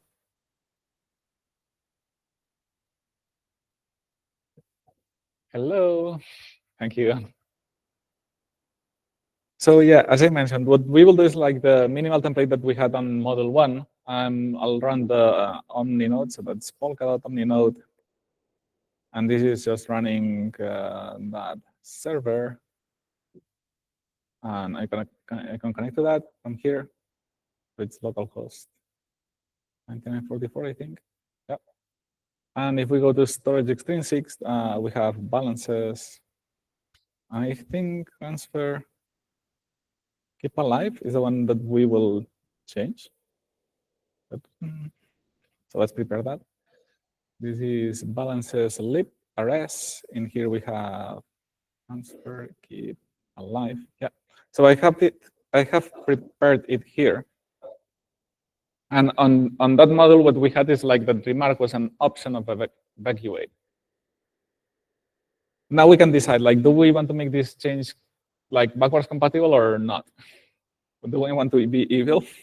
Like from the PubPay perspective, it's essentially the same thing. So you can make it incompatible, and or you can make it backwards compatible, and then when we do it in the BAP, then we will see that it just changes by very little, but it's essentially the same thing. Let's make it compatible, so this way it will break. So transfer keep alive. Now I have to do cargo build minimal template in release.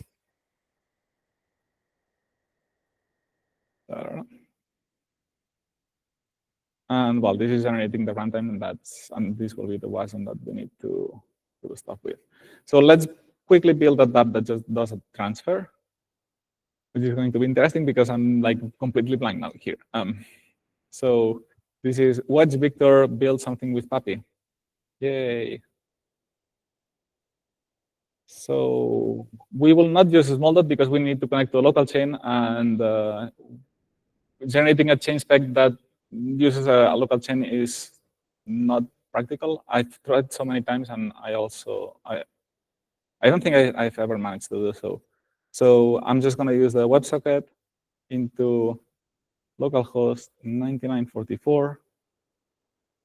And now what we need to have though is like the typed API for that. So we need to pass in the descriptors of this, which will be pnpm papi add, and we will add them from a WebSocket, which is in localhost. And instead of inc node, this is for tomorrow maybe. This is going to be a my local, I don't know. Or yeah, I'll call it local. So now this is connecting to this Omni node that I have in local, and now it's generating all of those descriptors. And with that, I will be able to import that as local after it generates that. Okay, local. I'll restart TypeScript. Import from descriptors. I have it here. And now with this, we will be able to do stuff. Nice. So now what we need here, I will not make a fancy UI because I don't have time for that. So maybe just some header like transfer. And then I need an input of type text, which will be our account. So let's have here account, set account, it's equal to use state, setting account state. Now values this account.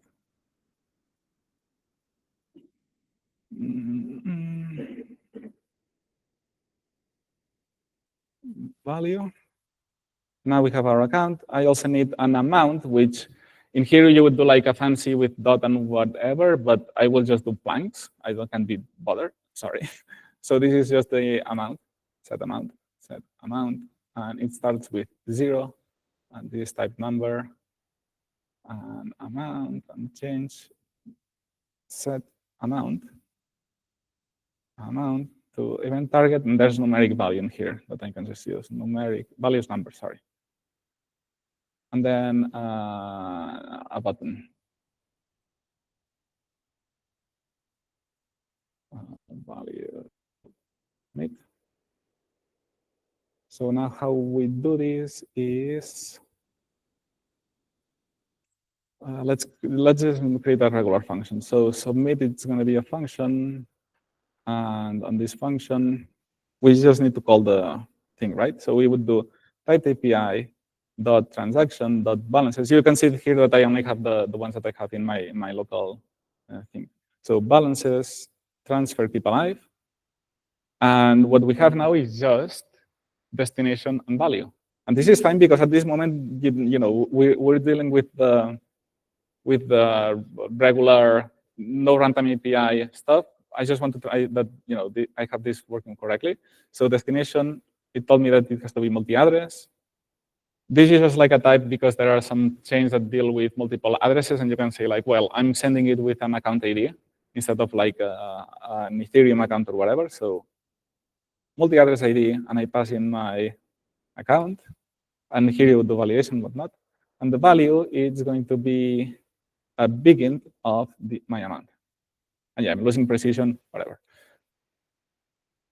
Then another thing I need to do here to make this transaction submit is the local, connect with the local extension. So extension is await in connect injected extension, and I have Polkadot.js, and my account is going, my signer account is the extension get accounts, and then here I'm gonna get this PBA Oliva, find the account whose name is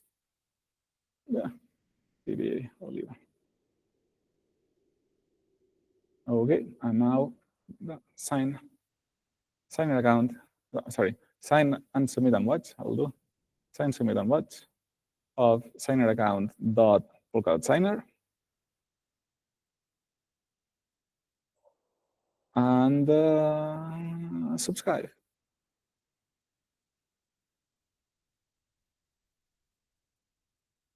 Whoa, vale. What else I need? I need some funds in my account before I can submit this, and I need to say that on click. You have to submit, and I actually make this a button because I don't want to like other stuff. So button type button, and because this is not a form, so I have to do that. Okay, so I think that this is like a very simple dApp that just does transfers and does like the UI is horrendous. It doesn't even work. No, it doesn't work because yeah, I was doing this extension connecting injected extension Polkadot.js, and you know Polkadot.js is not available in Safari. Okay, so now here I can pass in account and a value, and I can submit it. Nice. So what I'm going to do first is on the local node, Alice is the pseudo account and has many funds. So first I'm going to do actually a transfer to my account to have some funds. So before I want to get rich, extrinsic as Alice.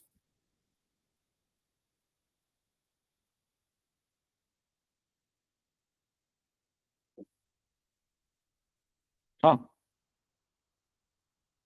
Am I draining Alice of the funds, maybe?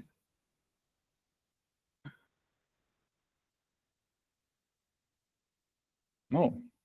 What is going on? I thought that system account Alice, how many do you have? Alice is poor. Alice is poor.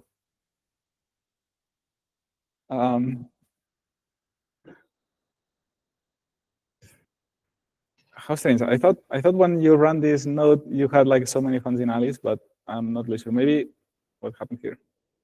What I have my minimal template. Is it like using a local database that I have to remove or something? Because Yeah, but so the thing is, I could, but like the real thing is like, oh, this is actually doing it with a real runtime upgrade, right? And I'm not really sure how Chopstick will handle the upgrading its runtime. I think it does it well. Like if I can quickly find a solution, I will actually do that. But sudo, or if I have, yeah, so Alice is sudo. Yeah, but it's a shame that I don't have here like a set storage entry. Ah, that's extremely annoying. Or maybe I can work with this actually. Let's try this. Like instead of like doing that, maybe it's that there's like no decimals in this thing. So if I do transfer keep alive and I select my account, maybe Oliva, and I send 10, maybe it will work. Maybe. Yes, nice. So I have now 10 dots in my, well, 10 flanks in my account. This should be enough, I think. Okay, so if I come here and now I'm gonna send Alice more funds. So I'm copying Alice's account, I'm putting it here, and I will send her 2 tokens. I can assign it as PBA Oliva. And if we come here, we'll see that there's another balance transfer of 2 accounts from my account to that one. Nice, this is working. So now what we want to do is prepare for a runtime upgrade. So now imagine that you look at the forum and it's like, oh, we're gonna do this transfer keep alive with remark. That now all of the transfers we keep alive will have to come with a remark. Okay, so what they do is that they point to that release, and then you can build this, and you will have your WASM that we had here. So now what I could do is copy this WASM, I have it in here, into my repo. So I'll just bring it here, boom. And I'll give this a bit of a compact name. So I will call this remark. So now what I can do here is create the descriptors of the runtime described by this WASM. So pnpm papi add, and now instead of a WebSocket, I think, let me see, I think it's /wasm. Yeah. So wasm, the remark, and this will be next local. So I have to give every chain like their own name. So this is going to be next local. And now it's generating the descriptors. Nice. It's taking a bit of time, but it's getting there. So now what we have here is the local that we had before and the next local. We start TypeScript server. So here we have the next local, which is a new chain. So what we can have here is now 2 typed APIs. So we have the typed API, and then I call it next API. And I can use the same of passing in the new descriptors, right? Now, note that this will still work, right? Like in here, we're only passing descriptors, but we're not doing anything with that. It's not going to complain that, oh, there's an incompatible change here, because we're not using anything of this just yet. Yeah. So something we can do here is now we want to change our UI to include that remark whenever there's a change. Yeah. So I'll actually put some names to these things because otherwise it was a bit confusing. So this is the account. And this is the amount. And now my idea is to add this new property here, which will be the remark. So remember, here what we're doing is like preparing for a runtime upgrade. It's not, you could think like, oh, and what happens if the runtime upgrade happens without you updating your code? Well, then it will break. Yeah, like, because there's no magic here. We cannot do anything else, right? Like this will break, but at least you will have the actual message of like, hey, this thing has changed and it's not working. But if we know about it, then what we can do is something really cool, which is like, well, let's update our app so that if it's using the old runtime, it still uses the old interaction.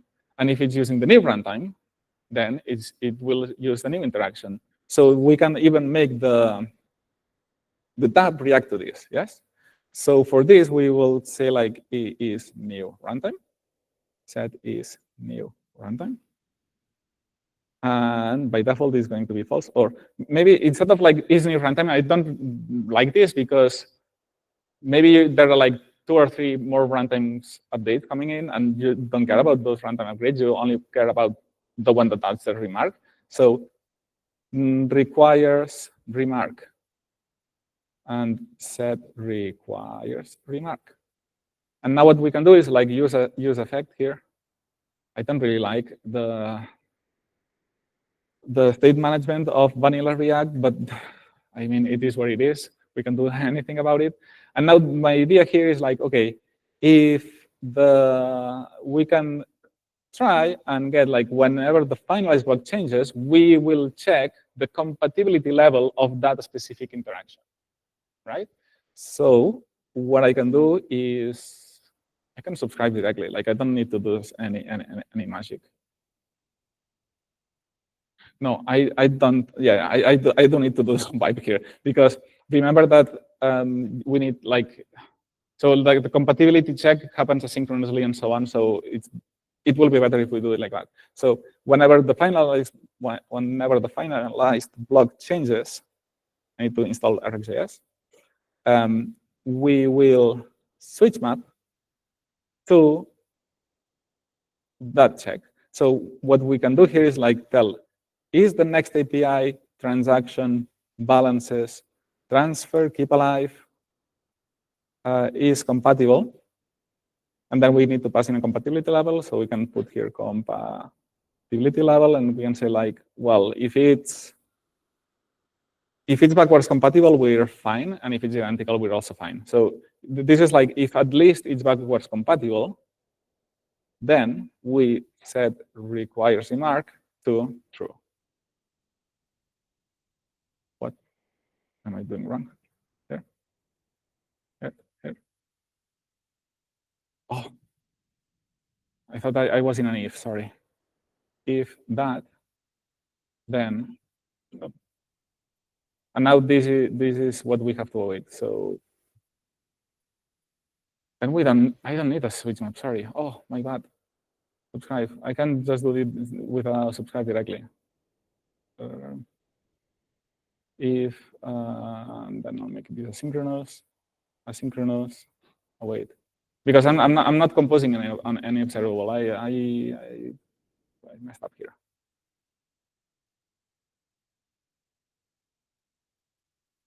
Like this is essentially the magic of it, yeah? So we get a next API with new descriptors that we have that they are not published yet in the runtime. And then in here, what we do is we subscribe to the blocks so that every time that the block changes, we check if this block is compatible with this new interaction. And if it is, then we say like, hey, it requires a remark. So now we can come here and say like, if it requires a remark, then we're gonna put like remark and then another input like text value remark on change.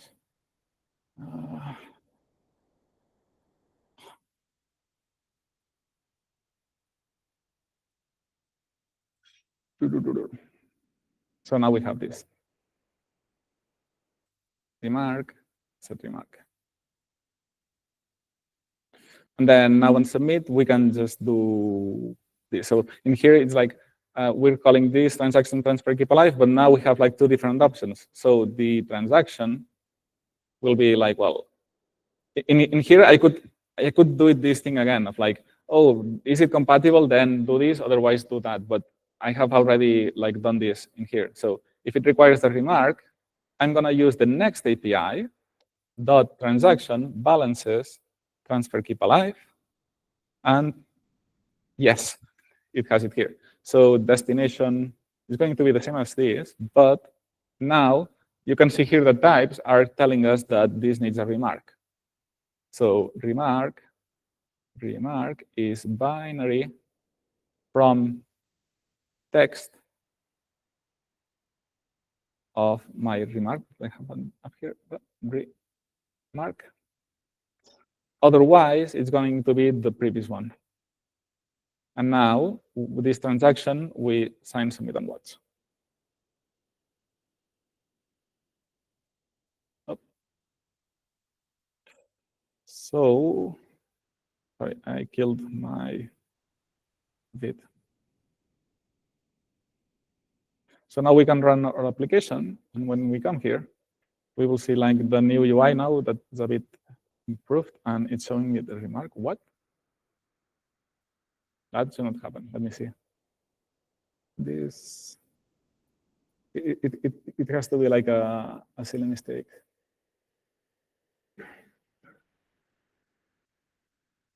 If it requires the remark, then show the remark.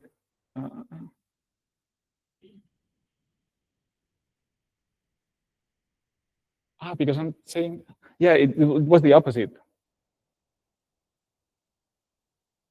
Exactly. So what this, like, oh my God, how did I miss? Why did not any one of you tell me about this? Like, you have not learned anything here.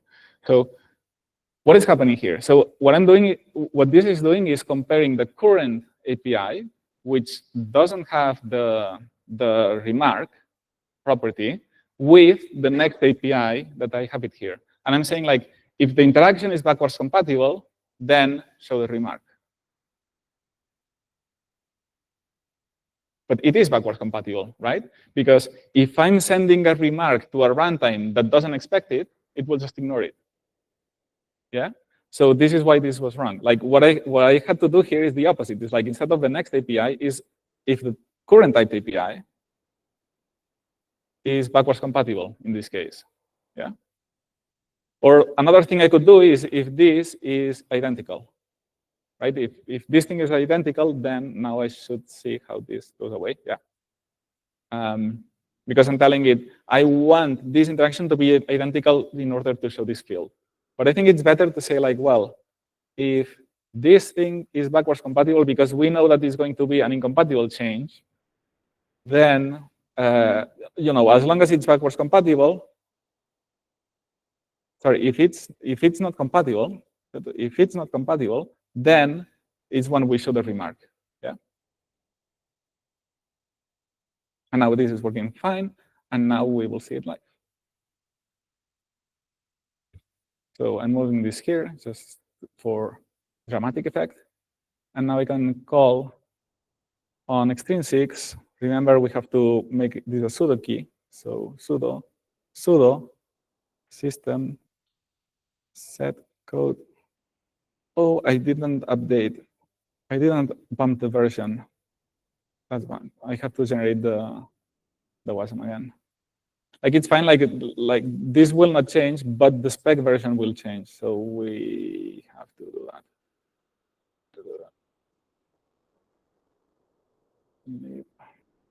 The spec version has to be updated, otherwise the set code will fail. Cargo build.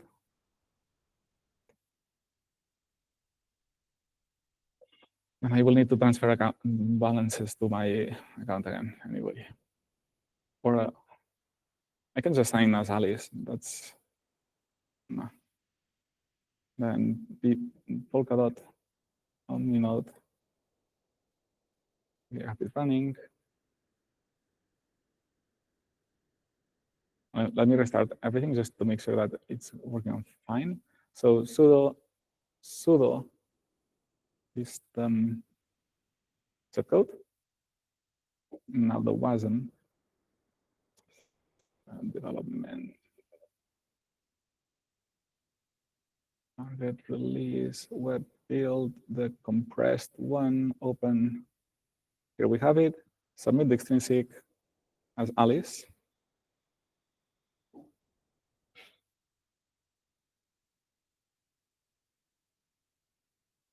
Ta-da!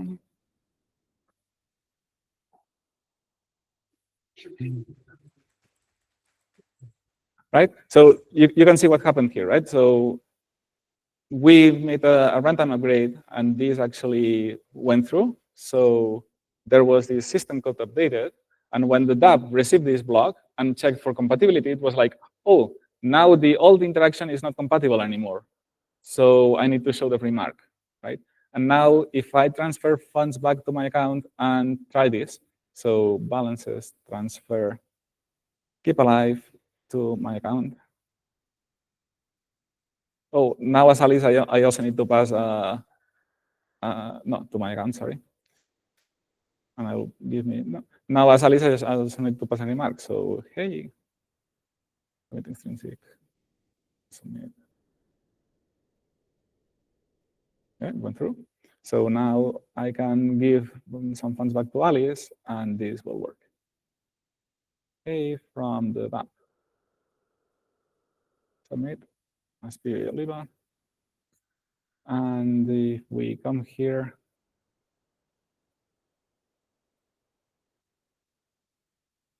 suspicious. It didn't went through. Because I didn't have enough funds again. Yeah, funds unavailable. Let's try it again. I should have enough funds.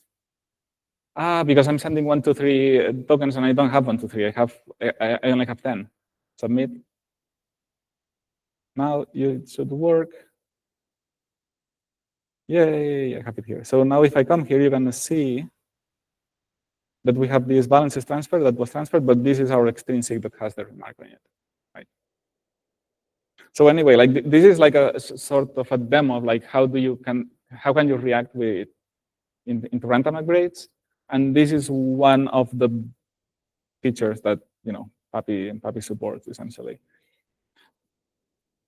Is there any question on that? So I was hoping to get a question of like, when on the JSON RPC spec, when we receive a new runtime, we receive the runtime information. And part of this runtime information, in there, we have the spec version. So you remember here, we came here, and in the minimal template, I have bumped this to version 1, right? So there could be the question of like, why didn't you use this, right? Like, why all of this complication of like different descriptors, and now I have to check for compatibility and different compatibility levels if, I have the spec version, the JSON RPC spec gives me this spec version, and I can say like, well, if the version is 1, then show this. If the version is 0, show the other.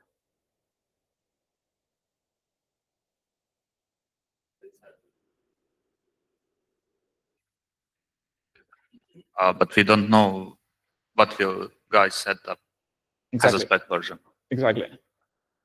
That's exactly it. So the thing is that this spec version, well, it's almost there. So because like if we look at the release of Polkadot SDK releases,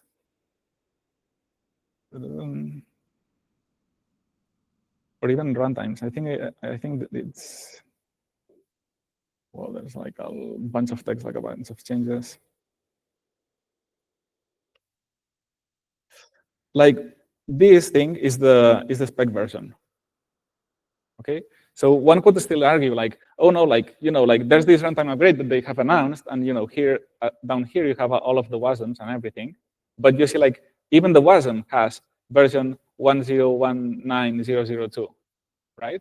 So theoretically, this spec version, right? So you are on the right track. Okay. The problem with this is that this spec version is actually only for Western. But there are other chains that use a completely different versioning system. So the thing is that every system chain that Polkadot manages and Parity does uses this format of sort of like, this is like the stable part, and these are like patches, right? So every time that, the next version, it will be 1020, and then 000, right? And then if there's a patch to be applied, then they will just bump this one, yeah? But this is the format that Parity uses for their chain. But it could happen that another chain, like Paseo, uses a completely different versioning system, and they still use the interactions that you have in Polkadot SDK, right? So now, if you were to use this, then you would say like, well, if I'm connected to Paseo, I need this version. If I'm connected to West End, I need this version. If I'm connected to Hydra, I need this version. If I need, you see what I mean? You would have to maintain your own list of every single version of every single thing that eventually is going to update, which is not great. Whereas with this one, it's like, you just give me a WASM, and as long as the compatibility, the interaction that you want to use has this compatibility level, then this will work, and you don't need to know like which chain is it like going to upgrade and whatever, right? It's just up to them, and your app will still work. So yeah, this was it. Let's see.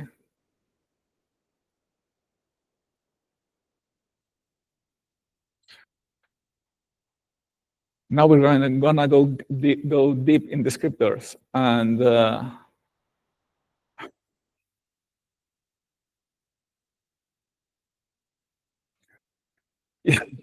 okay, let's go. I think there's only like 20 more minutes before lunch, and I think that we can just like go deep on this, and then talk. Yeah. Okay. So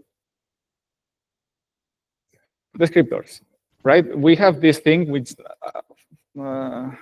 we have so far like treated as a black box of like, hey, yeah, like you just grab these values, just put it in here, and it works, and it has all of the magic of like the types and everything. But how do they actually work? So, it has a lot of type definitions, which is fine. Like type definitions is not a problem. And they just get generated in here. And then when you bundle your application, they are removed because they only care about JavaScript, like browsers.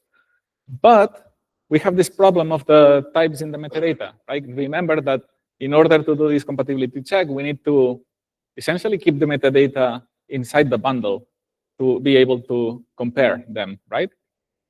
But the problem is that the metadata is massive. So it's like 500 kilobytes in scale.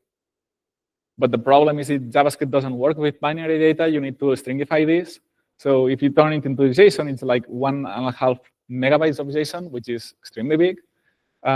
Just for comparison, like React or Vue, that they are like big libraries, it's 140 kilobytes. So it's like 10 times the size of React. This will not be practical. You run this in a country that the internet connection is not good enough, and maybe like your page takes like 10 seconds to load. That's not acceptable. So how do we bundle this efficiently? Well, there are multiple things that we can do, and we will go one by one to them. But one is lazy loading, so it's like don't load until you actually need it. The other one is like, well, the metadata has a lot of information that we don't care about, like we don't care about documentation, so we can just like strip that out. Then we also have void listing, and this is like an advanced sort of feature that for your dApp you can optimize it so that the metadata that we keep, we just like say, okay, we are just gonna use balances transfer. So I only need that interaction and not the other ones. And the other ones is that there are types that are the same, so we can just like merge them together. So lazy loading, this is the biggest change and the most important one. So is that when you do a dApp, you have to try to make your initial render as fast as possible. That's the most important metric, right? There's like there are multiple studies on conversion rates of like people just opening a page, it's blank for 3 seconds, and they are okay. Let's just go to back to Google and find another page that works better. So it's extremely important to have like the initial render of your page really fast. And the way you can do this is by taking out everything that's not needed out from the main chunk. So the main chunk is exactly this. It's like the piece of JavaScript code that you need and CSS and whatever for your dApp to show the first information, which is the most important one. So first we do this, right? So instead of importing the metadata from a metadata file, we do a dynamic import, and now it's a promise, which has also its own challenges, right? Because now instead of dealing with the metadata, which is synchronous, now it's asynchronous. But I mean, it's fine. So what this will do is that let every bundler know that the metadata should not be included in the main chunk, and it will be loaded after the first render has happened, which is the most important part.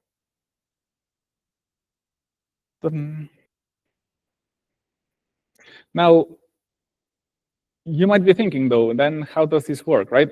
If the metadata is loading asynchronous, how can we actually pass it to the typed API and then start interactions straight away?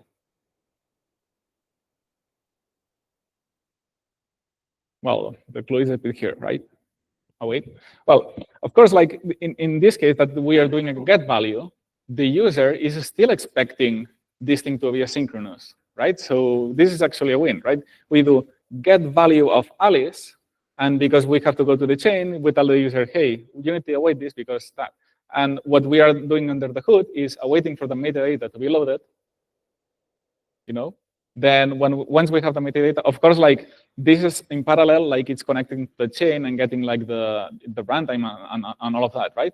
But also, meanwhile, we are still loading the metadata types from that. And once we have everything, then we do interaction. Yes. But this is also like if you want to grab a constant or whatever, then you need to do await. Then, as I mentioned, light theme. So as I mentioned, another thing that we can do is like reduce amount of information. If you think about it, yeah, all of the documentation that we have in all of the places are like in every single place in the metadata is like completely redundant just to do like the type checks and everything. So we just strip those out and we save a lot of information. But also there are multiple types that can be merged. So like numbers and whatever. So, and inside that, there's also multiple types that have the same shape, essentially. So you can have like a system account and a balances transfer keep alive that seemingly they use two different data structures, like in two separate lookup IDs that they have their own type. But then when you calculate their checksum, what we said before, it's actually the same checksum. So they have the same type. So it can be merged. So we only have to keep one of them, right? So remember before I said that, on the compatibility API, before we used checksums, and we don't anymore because it had this problem? Well, we still use checksums to solve this problem. Because now in here, we don't care like if there's a runtime upgrade, right? All we care is like if this type is actually the same as this one at this point in time. So we just put them together, and that's it. So this is why we have like all of these arrows pointing everywhere, because like essentially many of the types are getting merged into one, and then you have like some crazy stuff. We can actually, well, maybe no, yeah, I think it's a good time. So if we come here and we look at our descriptors, this is what we find inside. It's like a bunch of stuff, right? So in here we have like all of the types. So you can see like all of the interactions. Here are the storage interactions of like system account, but these are only types. So system account is a storage that has a key, this one, and returns this particular type. But if you look, like this particular type is like a bunch of like random strings. This is actually the checksum of this type. So this is part of this process that joins every type together by their shape. So if we go into this type, then we can see that this is a struct that has these properties, that has a data struct that has this other checksum. And this other checksum is another type, which is a struct that has all of this. Yeah, and this way, like if we have another interaction that for some reason takes this parameter, then we will detect, oh, it's the same checksum, so it's the same thing. We can just remove it. And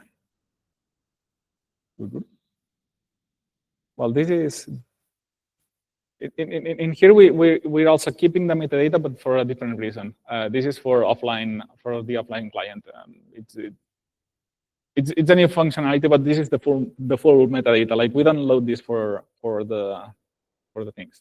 what we have is this massive object, word wrap. Whoa, like I wouldn't do this by hand, okay? Like this is what our code then generates essentially. And this is like tries to save as much space as possible. So this is why it says like it's minified. But this is, I thought I have it full screen. So that thing is these arrows over here. So that massive object is saying system, when you find like a call that's doing system.account, you have to go to our internal type of ID, whatever, right? And if you find an interaction that is balances transfer keep alive, then well, I don't know why I have two arrows here because it's a transaction. But imagine like this was like a storage query, right? It's like system account. Then the key is this one, and the value is this one. So if I come back here, I will not make you decode this because I don't even know how to decode them myself now. But you can see here that it has all of these strings here, and essentially saying when you find the pending XCM messages, then go to ID number 593. Yeah. But this is just like those arrows over there. But you can see like this is still very massive, but it's way less than a megabyte, which is the important part. And then what we have here is another, which is metadata types. Wrap. And now this is also like a bunch of like a lot of stuff. And this is actually the lookup types. So, you know, whether something is a struct that has these properties and each property points to something else, which just has another property and so on, like on all of the shape, scale encoded, and then into base 64, I'm not really sure. Base 64, yeah. Because again, JavaScript, unfortunately, doesn't deal with binary data. So anyway, another thing worthy of note is that this, the server that serves this content to browsers, it usually compresses them into like zip or whatever. So you know it's base 64, but it still like gets compressed into something a bit more manageable. And now like this is just an array. If you decode this and just run it, you will see that it's just an array of every single type in the lookup, and then those things that were pointing to the number is essentially just saying, okay, you have to go to that.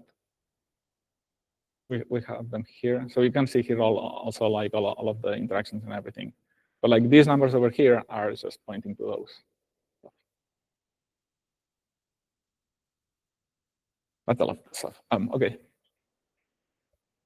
So yeah, and then the other thing I mentioned is that we have whitelisting. So usually when you run a tab, you don't need everything in there. So if you want to reduce that bundle size, which it's not that important now, you know, like we have lazy loaded, so your application will load fast.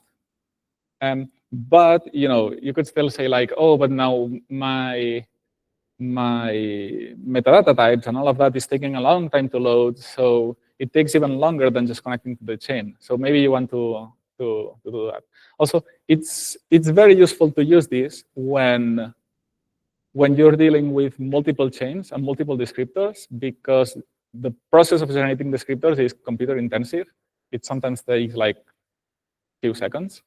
So if you tell like, no, I'm just interested in those types, it will only generate the code for those specific interactions. So it will be much faster, like significantly faster. So keep this in mind.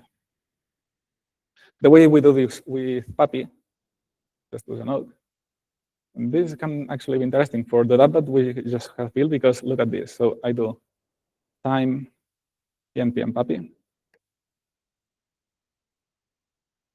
Because now we have the local node, the upgraded the local node with a runtime upgrade. We have Paseo, we have dot, and that. So it takes 14 seconds. It's this value here, which it's quite long, right? Like sometimes it's like, oh, and this gets a bit linearly longer as you keep adding chains. So what you can do in this case is create a white whitelist file, which can be TypeScript, because you can get like some help from that. So Polkadot API descriptors, here you will have whitelist, yeah. So this is a type that has every single whitelist entry that you can use for your chain. So now what I can do is export const. I'm doing this on memory, but I think it's, yeah. Then you can say like, well, this is going to be an array of everything that I want to include in my interaction. So in our case, it's actually just transaction, balances, transfer, keep alive. Right? Like this is everything we need currently, right? So I can just, and now when I do puppy, I need to tell it, well, generate the descriptors, but using the whitelist that's in this file. And I actually will do like time to see like the difference.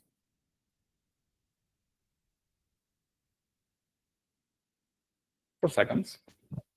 I mean, it's nicer. Is that a reserved name, whitelist? Like it has to be export, like you have to export the module whitelist. Okay. Yeah. The only reserved name is the const. So the file, you can name it whatever you want. Your file has to export this in order for the CLI to read, oh, you only need this. Now, this is an issue we have, and we want to improve it, which is that now that you have done this, now the whitelist entry only includes, when I restart the TypeScript server, this is an issue that we have and we have to improve. But you can see that now the only thing that we can do is transaction balances transfer keep alive, because it's like, oh, this is all of the interactions that are in Polkadot. So in this case, this is a bit annoying, and I'm sorry for that, but it's something that we need to improve, is that this whitelist entry should not be affected by the whitelist. Otherwise, when you want to update it, it's a bit annoying, right?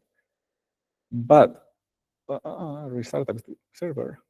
The way that we have done this is that you don't also need to specify one by one, each one of them. But you can do like, for instance, give me all of the transactions that are in balances. In the balances palette, just include all of the transactions, and all of them will be included.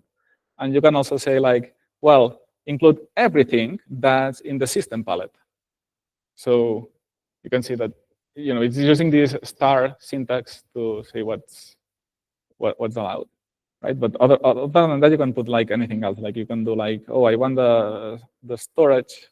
Sorry, so it's query dot, and then you can do like include all of the storage entries. You could also do that, right? Okay.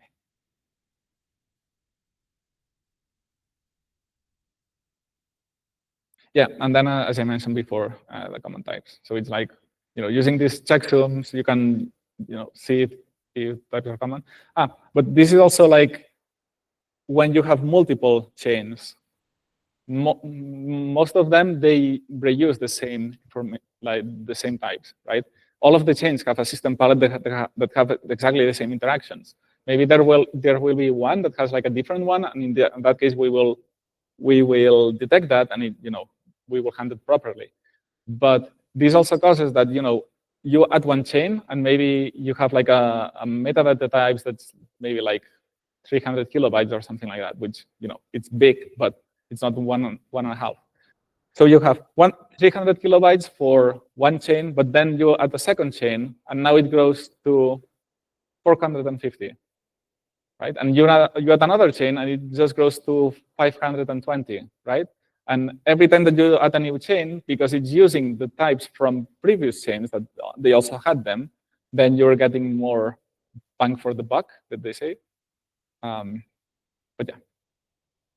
So I think that this is like the end of one of the section. And later we will go into signers, which is a bit smaller, but yeah. Isn't this common types like pretty same as reduce information? Like if you go back to that graph. Sorry, common types? Common yeah. Like, yeah. If we go to the graph, yes. the common types are basically entry points. Yes. Yeah, so like the common types is like this process of like merging everything together. So this is why, yeah, it was a bit repeated, but on that common types was also talking about multiple chains. Yeah. So when you have multiple chains, they also have common types between each other. So you can also like use this to further reduce them. So, for example, I've checked on the chains.papi.how, and there's, for example, you don't have a parachain that's supported. Would you need to do the chain spec for that, and also the descriptors, or could you do it from, for example, .1 and get the similar ones from that, or the similar pilots? Sorry. No, so I think that most of the chains that we have there are part of the known chains. So when you do pnpm papi add help, so here you can see like this list of known chains, and these are the chains that we have chain specs ourselves. Okay, so then it will use one of these chain specs in order to do that. I think that maybe we added some in there that we do not have chain specs, but then you can go to dev papi how, and it's probably there as well, and then you can just like use one of the RPCs. There are some chains that they do not have any chain spec publicly available, and you just can connect them with RPCs. That's what it is. Yeah. So if you're connected through an RPC, then you do the add with WebSocket and pass in the RPC address.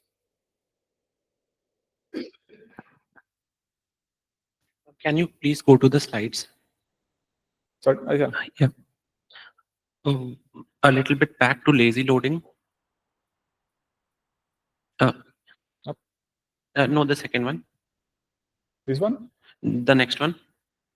Yes. So I am not able to understand in these two lines, how is this improving performance and getting lazy loaded? So my understanding is that const.api is client.get API. Here, there is a promise. And on the next line, we need the .api and we are awaiting it. So yeah. I don't understand the performance benefit here because we are doing sequentially. So this is handled internally by Papi, right? So in Papi, you're passing these descriptors that this is an object that inside has a promise, that this promise has some metadata. Okay. Yes? And then Papi is like, okay, you're giving me this, and I know how to handle this. So it just like stores it in a structure, yeah? And then when you call .api query system account get value, then inside here, now we are actually looking that, first we need to have everything ready.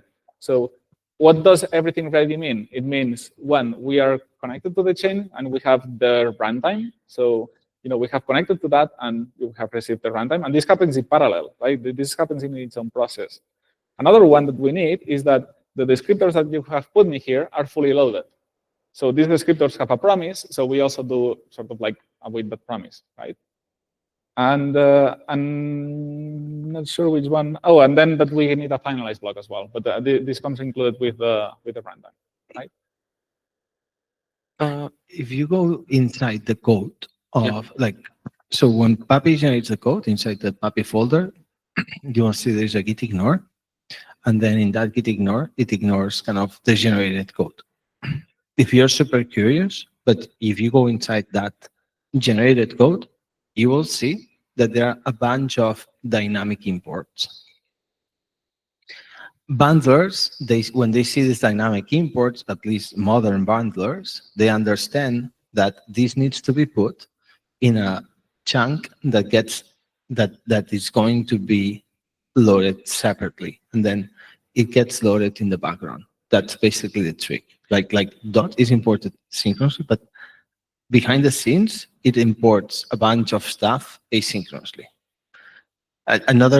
You can see this in action when you use a Papi app and you open the network, and then you'll see there's the main chunk, and then there's always a chunk that's called the descriptors that it's being loaded in parallel, and that happens automatically thanks to this. Yep. Like exactly. This is what I want to show. What it's talking about, right? Like this is the index file of the descriptors, and you can see that for each one of them, it's grabbing like all of these chunks, and then just like getting the information from them. But this is like in a lazy import. So these are promises. And then the descriptors that it returns is each one of these promises inside here, and then Papi inside handles them by their own. Can we again go back to the slides? Yeah. So what I understand is that in this line, .api, const.api, so here we are triggering the promise. It will start fetching the values in the background, right? But the next line is await. And this is the sequential part of the code. So promise goes into the microtask queue, and here we need it. So, but like the thing is that when you are importing this, okay, the browser is already loading the descriptors. But it's like it's loading them without being them on the main chunk. So the browser is still loading the browser will load the main chunk quickly, and it will show a lot of information. But this will get loaded lazily, and will start loading, so that when you come here, it will be halfway through, in a way. One last thing, a little known trick that you can accomplish not only with observables, that observables make it very easy. Remember that when we explained that observables can either be 100% synchronous when you subscribe to them, give you data in the spot, like right here, right now, or through a microtask or through a macrotask, right? So a good thing about observables is that it's fairly easy. You can do this without observables, but it's fairly easy to have code that you observe, and if it's still waiting, the first time it's going to wait until it comes. But once it's loaded, then it will be there synchronously. So that's why we take advantage of these awaits that you have to make anyways, because you have to wait for stuff that can potentially be asynchronous anyways, right?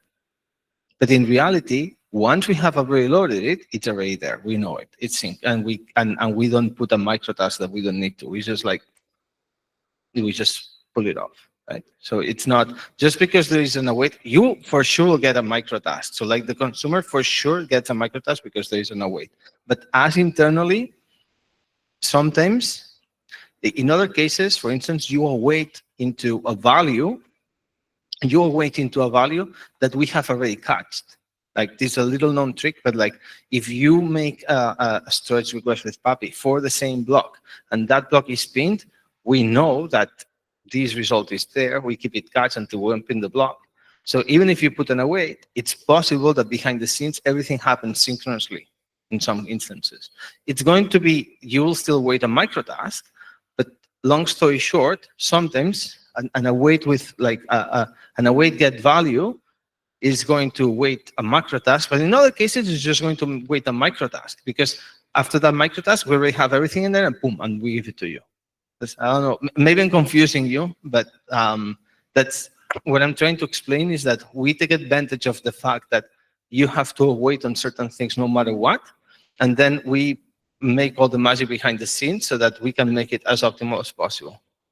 I don't know, maybe I confuse you more than, but I tried to. Anyways. Just before we go, and we will be like, we will get like a flower of lunch. But I just wanted to show this, right? Like this is the main chunk that has React and all of it, and it's like 112 kilobytes. So this runs, and then the application, it shows a value, because to show this UI, we don't really need to be connected to the chain, right? We only need to be connected to the chain when the user clicks submit. So we can already show him the user that, and then it can fill it in. And while that's happening, now the browser is loading these two chunks here. So we have like the descriptors, which is like that thing that connects like each interaction with their type, which is 14 kilobytes. I think that this is after the whitelist. So this is why it's quite small. And then we have the metadata types, which is like 45 kilobytes. That's bigger because like it has all of the metadata information. So you see that this is like 60Ks, and this loads in the background while the user can interact with the chain.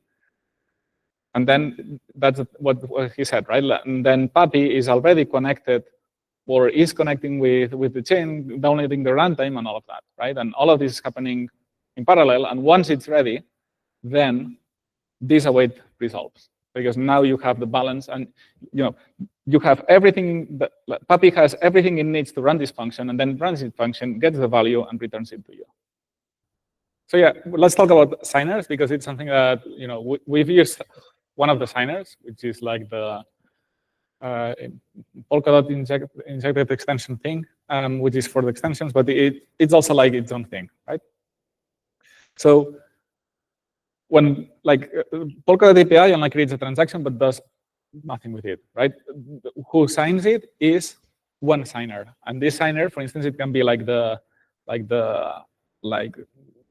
browser extension that has a private key and then does the signature, or it can also be like a ledger device, or it can be like a JavaScript function that just takes a private key and just applies one of the SR25519 functions or all of that. So following the design principles, Puppy came up with a modular generic interface in order to represent something that can connect with multiple signers of different needs for each one. So this is the interface. Now this is a bit harder, right, than the JSON RPC. The JSON RPC was just 3 lines, but the thing is that the hasher really needs a lot of information in order to be able to sign a transaction. Yeah. So let's look at. I think this goes one by one. Yeah, nice. So first, what we need is the public key of that signer, and this is so that we can validate the transaction and all of that. So remember that the public key is just a binary data, it's not a string, but SS58 string, which is the way that you usually work with account IDs in Polkadot, it's actually derived from the public key. So you can turn a public key into a SS58 string, and you can turn an SS58 string back to a public key. Then we have another function, which is sign bytes, and this just makes a signature. So this one is extremely simple, right? It's I have a bunch of information that I want to sign, and you give me back another bunch of bytes that have the signature in it. And lastly, this is the big one. We have sign transaction. So sign transaction takes a bunch of stuff. So first we need the call data. So this is when you do a system transfer, right? Balances transfer, you pass in the destination and the amount. So this destination and amount, it gets scale encoded, and it's this call data. And also, this call data includes the actual transaction, right? It tells this call data says this is a balances transfer with these parameters, but nothing else. Then we have the sign extensions, and we have seen this with Carlo the other day, which is a record of the name of the sign extension with an object that each one has the identifier, and this is also a unique ID for each one of the sign extensions. And then we have these 2 parameters, right? We have the value and additionally signed. So these 2 are those 2 parameters. Do you remember on maybe we even have them there? No, it's not on the whiteboard anymore. So remember, for instance, check mortality, right? There was something that was implicit in the signed extension, and another thing that was explicit. So basically, I think that the value is actually the value that we want to pass in, and then the irrational signed is what we'll get into the extra. So this value over here is what we'll get into the signature, but it will not get added as an extra parameter. It will be implicit. Whereas this one, it will be included as an extra parameter in the extrinsic. Then the signer also needs the metadata. With the metadata, then it can, so for instance, a ledger, right? When on the ledger device, which is this thing used to sign, when you receive a transaction that you want to submit, the ledger is able to decode what that call data means, right? It tells you, you're about to sign a balances transfer of 10 dot to this account. And then it's oh, yes, I want to sign that, right? So how it does this is that it receives the metadata. Then we also need a block number, and this is for the mortality. I think it's only being used. And lastly, we need a hasher because depending on which chain you're connected to, it can use one hasher or another. So this is another parameter that the signer needs in order to be able to create that syntax. And then what you get back is you int 8 array. Why is it a promise?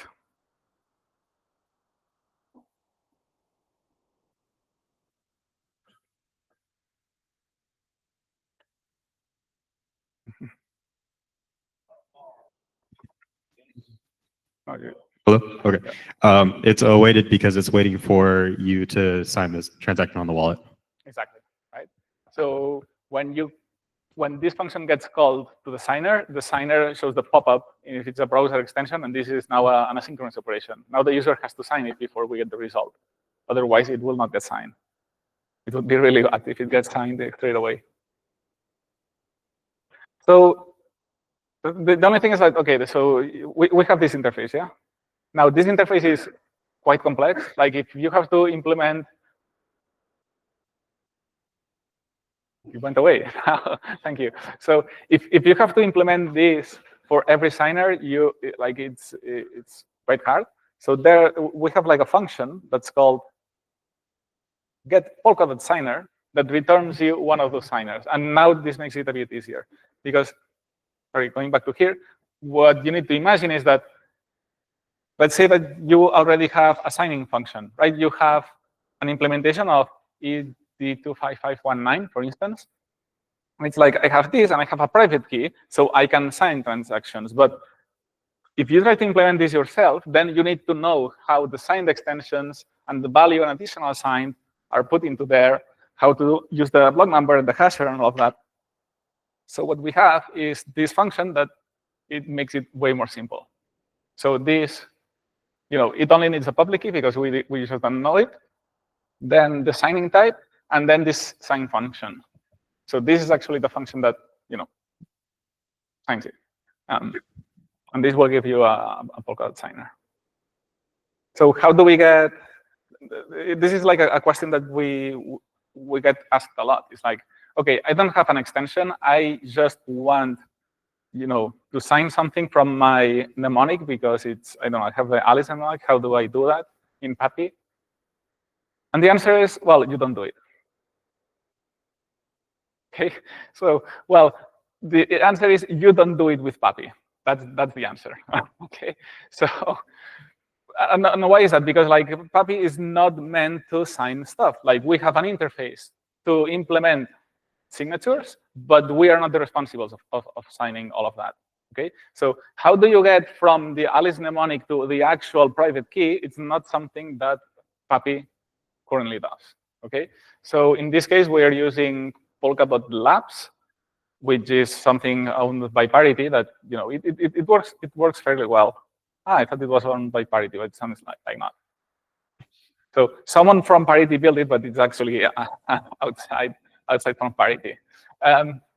And this is like fairly nice because it's just like 4 lines of code, which is still like feels a lot, but trust me, it's quite simple.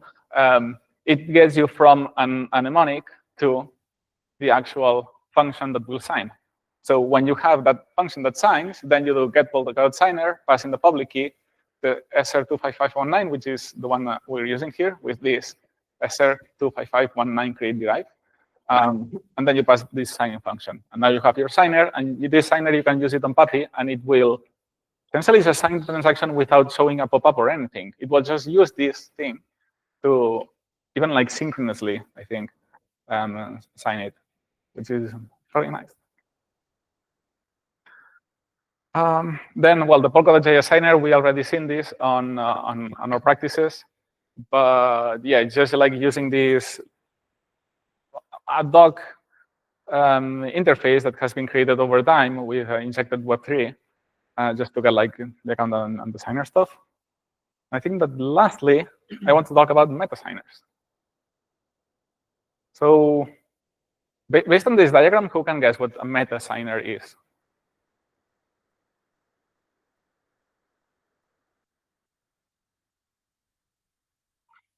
Also, remember about the JSON RPC interface.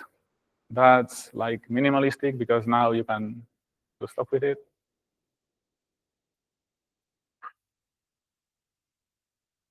So conceptually, it's the same thing. Like we have an interface which is common that doesn't dictate on how you have to sign. So you could build something that essentially sort of like intercepts that, and you can build a signer that internally uses another signer, right? And you can compose these signers. Like that doesn't happen this often because when you use a signer, you just use like the browser extension or things like that, and then you're done. You don't need to do anything else. But there are a few cases where it becomes useful. So in PAPI, we actually have 2 meta signers. We have one which is multi-sig signer, which basically lets you sign transactions. So let's go here just for a minute. And I have my signer here. So okay, so here I have my signer account, and now I can get a multi-sig signer. I think it's get multi, no, create multi, no. I think that maybe I have to even import it. Polkadot API meta signers. Yeah, it's on a separate package. Because like this is a bit niche, so like not everyone needs to use this, but it's to show what is theoretically possible with this API. So here I can import the multi-sig signer. And I think it's also a bit annoying the way it's, I don't know, it's very nice. So you do get multi-sig signer, and the first argument it takes is a multi-sig. So you say, I want to sign with a multi-sig where the signatory is now I have to make it up, but imagine that this is like Giuseppe, then it's Carlo, and it's also me, so Victor. And this would be like the count IDs, right? This is why I say like it's a bit of a fake one. And then I say threshold 2, and then takes another parameter, which is the get multisig info. So this is okay. Let's try to explain it. So first, I have to talk about how multisigs work. Do you know how multisigs work in Polkadot? Yeah, they are not cryptographic. They are not cryptographic function multisigs, right? So there's a palette that exists that is called multisig. Let's go to Polkadot. It's called multisig. So the idea is that every time that you want to create a multisig of something, you do it through this palette over here, right? And then you do multisig as multi, and then here you have to pass like a lot of information. So one of this information is like the multisig info. So it's what is the threshold of your multisig? So how many people have to sign it before it gets approved? And the other signatories. So here I would say like, I don't know, Alice and Bob.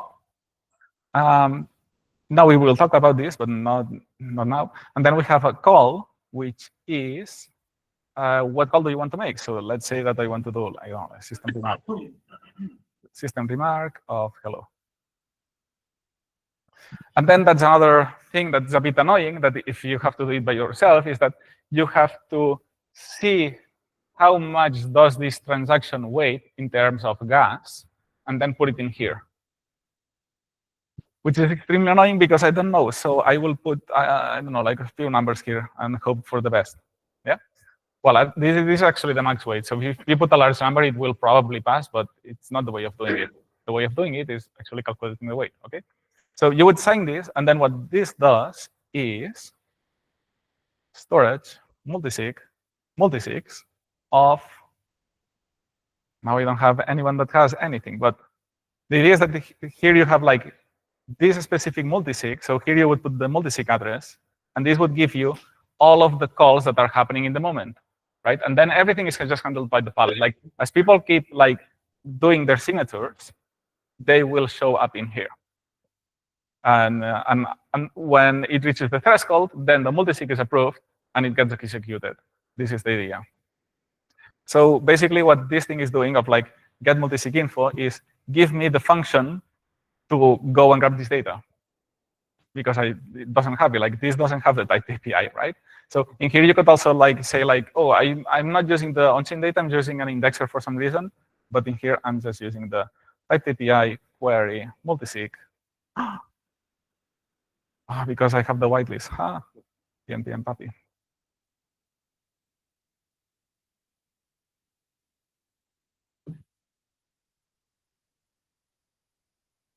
Elevator music, someone? Just 15 seconds. And now, because I'm using local. Dot. I was using the local node, which doesn't have any multisig stuff. It just has the basic. Now, query dot multisig dot multisigs dot get value. I think I have to pass in.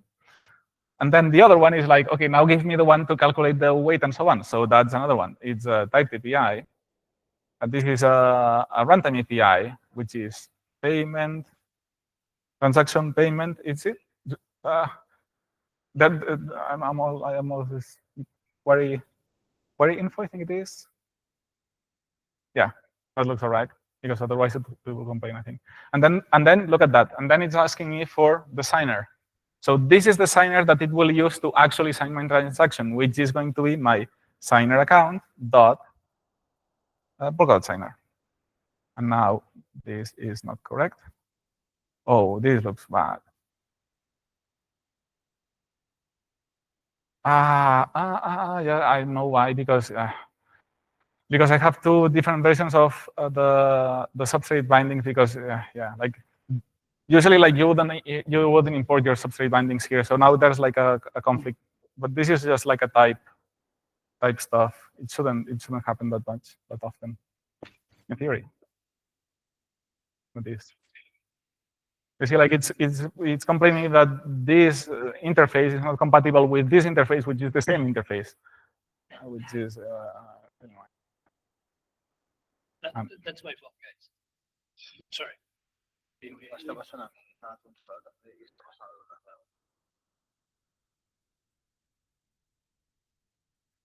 This is a live demo stuff. I'm sorry about that. Anyway, like this is just like it's just like TypeScript doing its own thing now. Usually it should work. And yeah, so now this multisig signer, when you use it as a signer, so I could come here and say like, hey, I want to sign this transaction instead of with the Polkadot.js signer, I want to use my multisig signer. So when I do this, what's going to happen is that this signer will wrap my balances transfer keep alive transaction within a multisig transaction. You see? And then what I will receive is just like a pop-up of like the Polkadot.js telling me, hey, do you want to sign a multisig transaction that has all of this thing in it? And you will say, yes, I want to sign it. And it will just sign it for you. I'm a bit annoyed at this problem here. That's probably. Yeah, because also the other one doesn't make much sense. It says like. Yeah. One package is using one version of the bindings and the other one. Exactly. And it's using 16.2. Yeah, exactly. So see, like it's due to the SDKs. I have one in here and another one in there that is like using another stuff. In theory, I don't have any SDK installed, so that's not it. Anyway. Yeah, because this comes from the SDK, right? No, what happened here is that I installed now MetaSigners, and MetaSigners has the new version, but not the other ones, which also like is the substrate client and everything. Oh, so you say that that's fixed, right? Yeah, now you can update. Just a npm update. And the other question I had, because you see, like, this is how Polkadot works, right? It's like you have like a bunch of stuff that duplicate because now, oh, there's this version which does a better thing now. So was it transaction payment API or transaction payment call API? No, this is the good one. Okay, this is the good one. Nice, thank you. I always make those two. Now please tell me that this is fixed. It is now. Oh, so maybe we could even try this. But yeah. The only thing is that I'll be connecting to where? Let's give this a try just to see the thing going through. I thought there was a question, something. So I'm connected to all nodes. And the next API, I don't have it, but this is compatible, so it will just run. npm dev.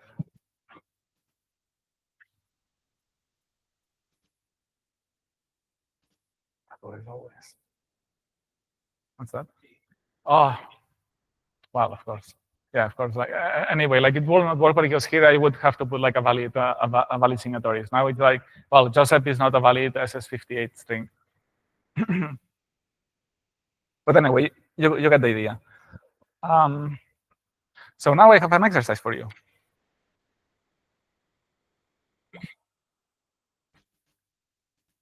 Man, I'm seeing your faces. These guys want to know about the assignment, but someone has to complete the exercise. Come on, it's the last one, and yeah, like it's not that hard. So we will do a meta signer, which is a bit easier than the multi-sig signer. Yeah, like so the idea that I want to make is that now there's like another type of signer that we can do is that instead of a multi-sig, we have proxy calls, right? If I go back to my Chrome, which I'm always here, so Papi console, I have another extrinsic I can do, which is proxy. So with this, what we do is like, okay, I want to call. This can be completely ignored for proxy type. You can just like put it on undefined, and then here you put like your transaction. So this will be system remark of something. So hello, but now it's like I want to run this call as if I was this person over here. Yeah, and now if you remember from the first day that we talked about proxies, so if Alice has given me permission to make calls on his remark, the proxy palette will let me do this transaction for her, right? So what I'm thinking about is let's create. I'll leave this commented out. So let's create a const create proxy signer that will take as a parameter only the proxied account. So I'm going to call it this proxied, and it's an SS58 string. And with this, it will return something. Sorry. And it also takes like the parent signer. It's a Polkadot signer. And this returns a Polkadot signer. So I don't want to, like, the things that are a bit misleading, I'll just implement them. But like the actual body of like the transformation, I want you to try it by yourself, because then you can see like how that's done, yeah? So we need the public key. And for that, we can just say like, well, this is just the signer that we have given to this, just a public key. Then we can have sign bytes. And in here we have something which is, as a proxy, we cannot really sign something on behalf of another, right? We need the palette to be in the way of saying like, okay, like, are you allowed to sing this on behalf of Alice? And we don't even have like the private key of this one, so we really cannot do this. So this is why we just like throw new error of can't sign bytes, and that's okay. Like this is only used when you want to sign something that's not a transaction. So like all of these extensions, you can also sign a message, and it will sign it for you. So this is when it's using these sign bytes, right? But if we are signing transactions, we are not using sign bytes. We only use sign transaction. Okay, so sign transaction takes all of these parameters, and the idea is that at some point you will have to return this signer, sign transaction, with something in here. Like the first parameter is the thing that we need to modify, and the rest we can just like pass it through, right? And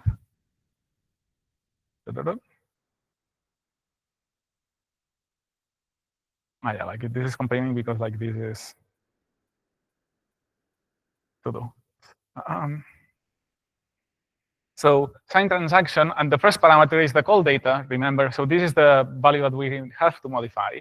And then the other parameters are just passing them through, because the actual signer is the one that will deal with sign extensions, metadata, block number, and so on. And you can just ignore this, right? All you need to do now is just how to change this call data. So I will also give you more pointers on that, because this is like the goal is not for you to now go and look how all of this works. So what you will need is probably a way of decoding this call data and creating a new call data. So for this, we have another thing in Polkadot API, very useful, which is the typed codecs.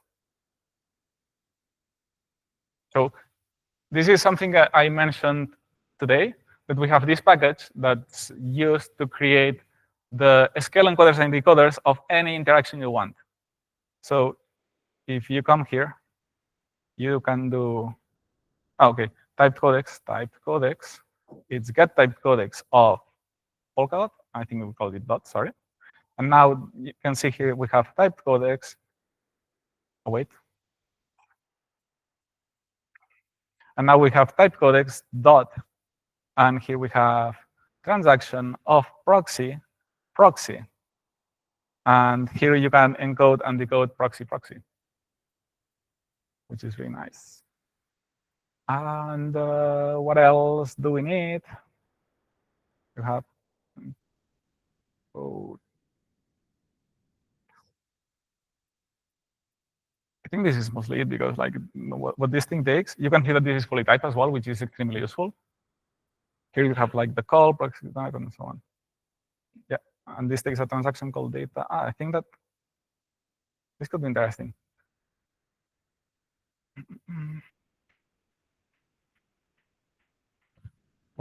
Oh yeah, and another one you might need, because in here, like when you put in here call, you will see that this doesn't take this will not take this thing directly, because this is like a binary. It's like the scale version of the call data. So you need a way of like turning this into actual transactions. So for that, you can have the type API has a function. No, sorry, the client has a function which is get, or no, what's the type API? Sorry, type API has transaction from call data, and here you can pass in a call data which is a binary, and I think that you can fill the next. And this gives you a promise that you will see here that you have like the actual decoded call with type and value and so on, so you can use it in your stuff.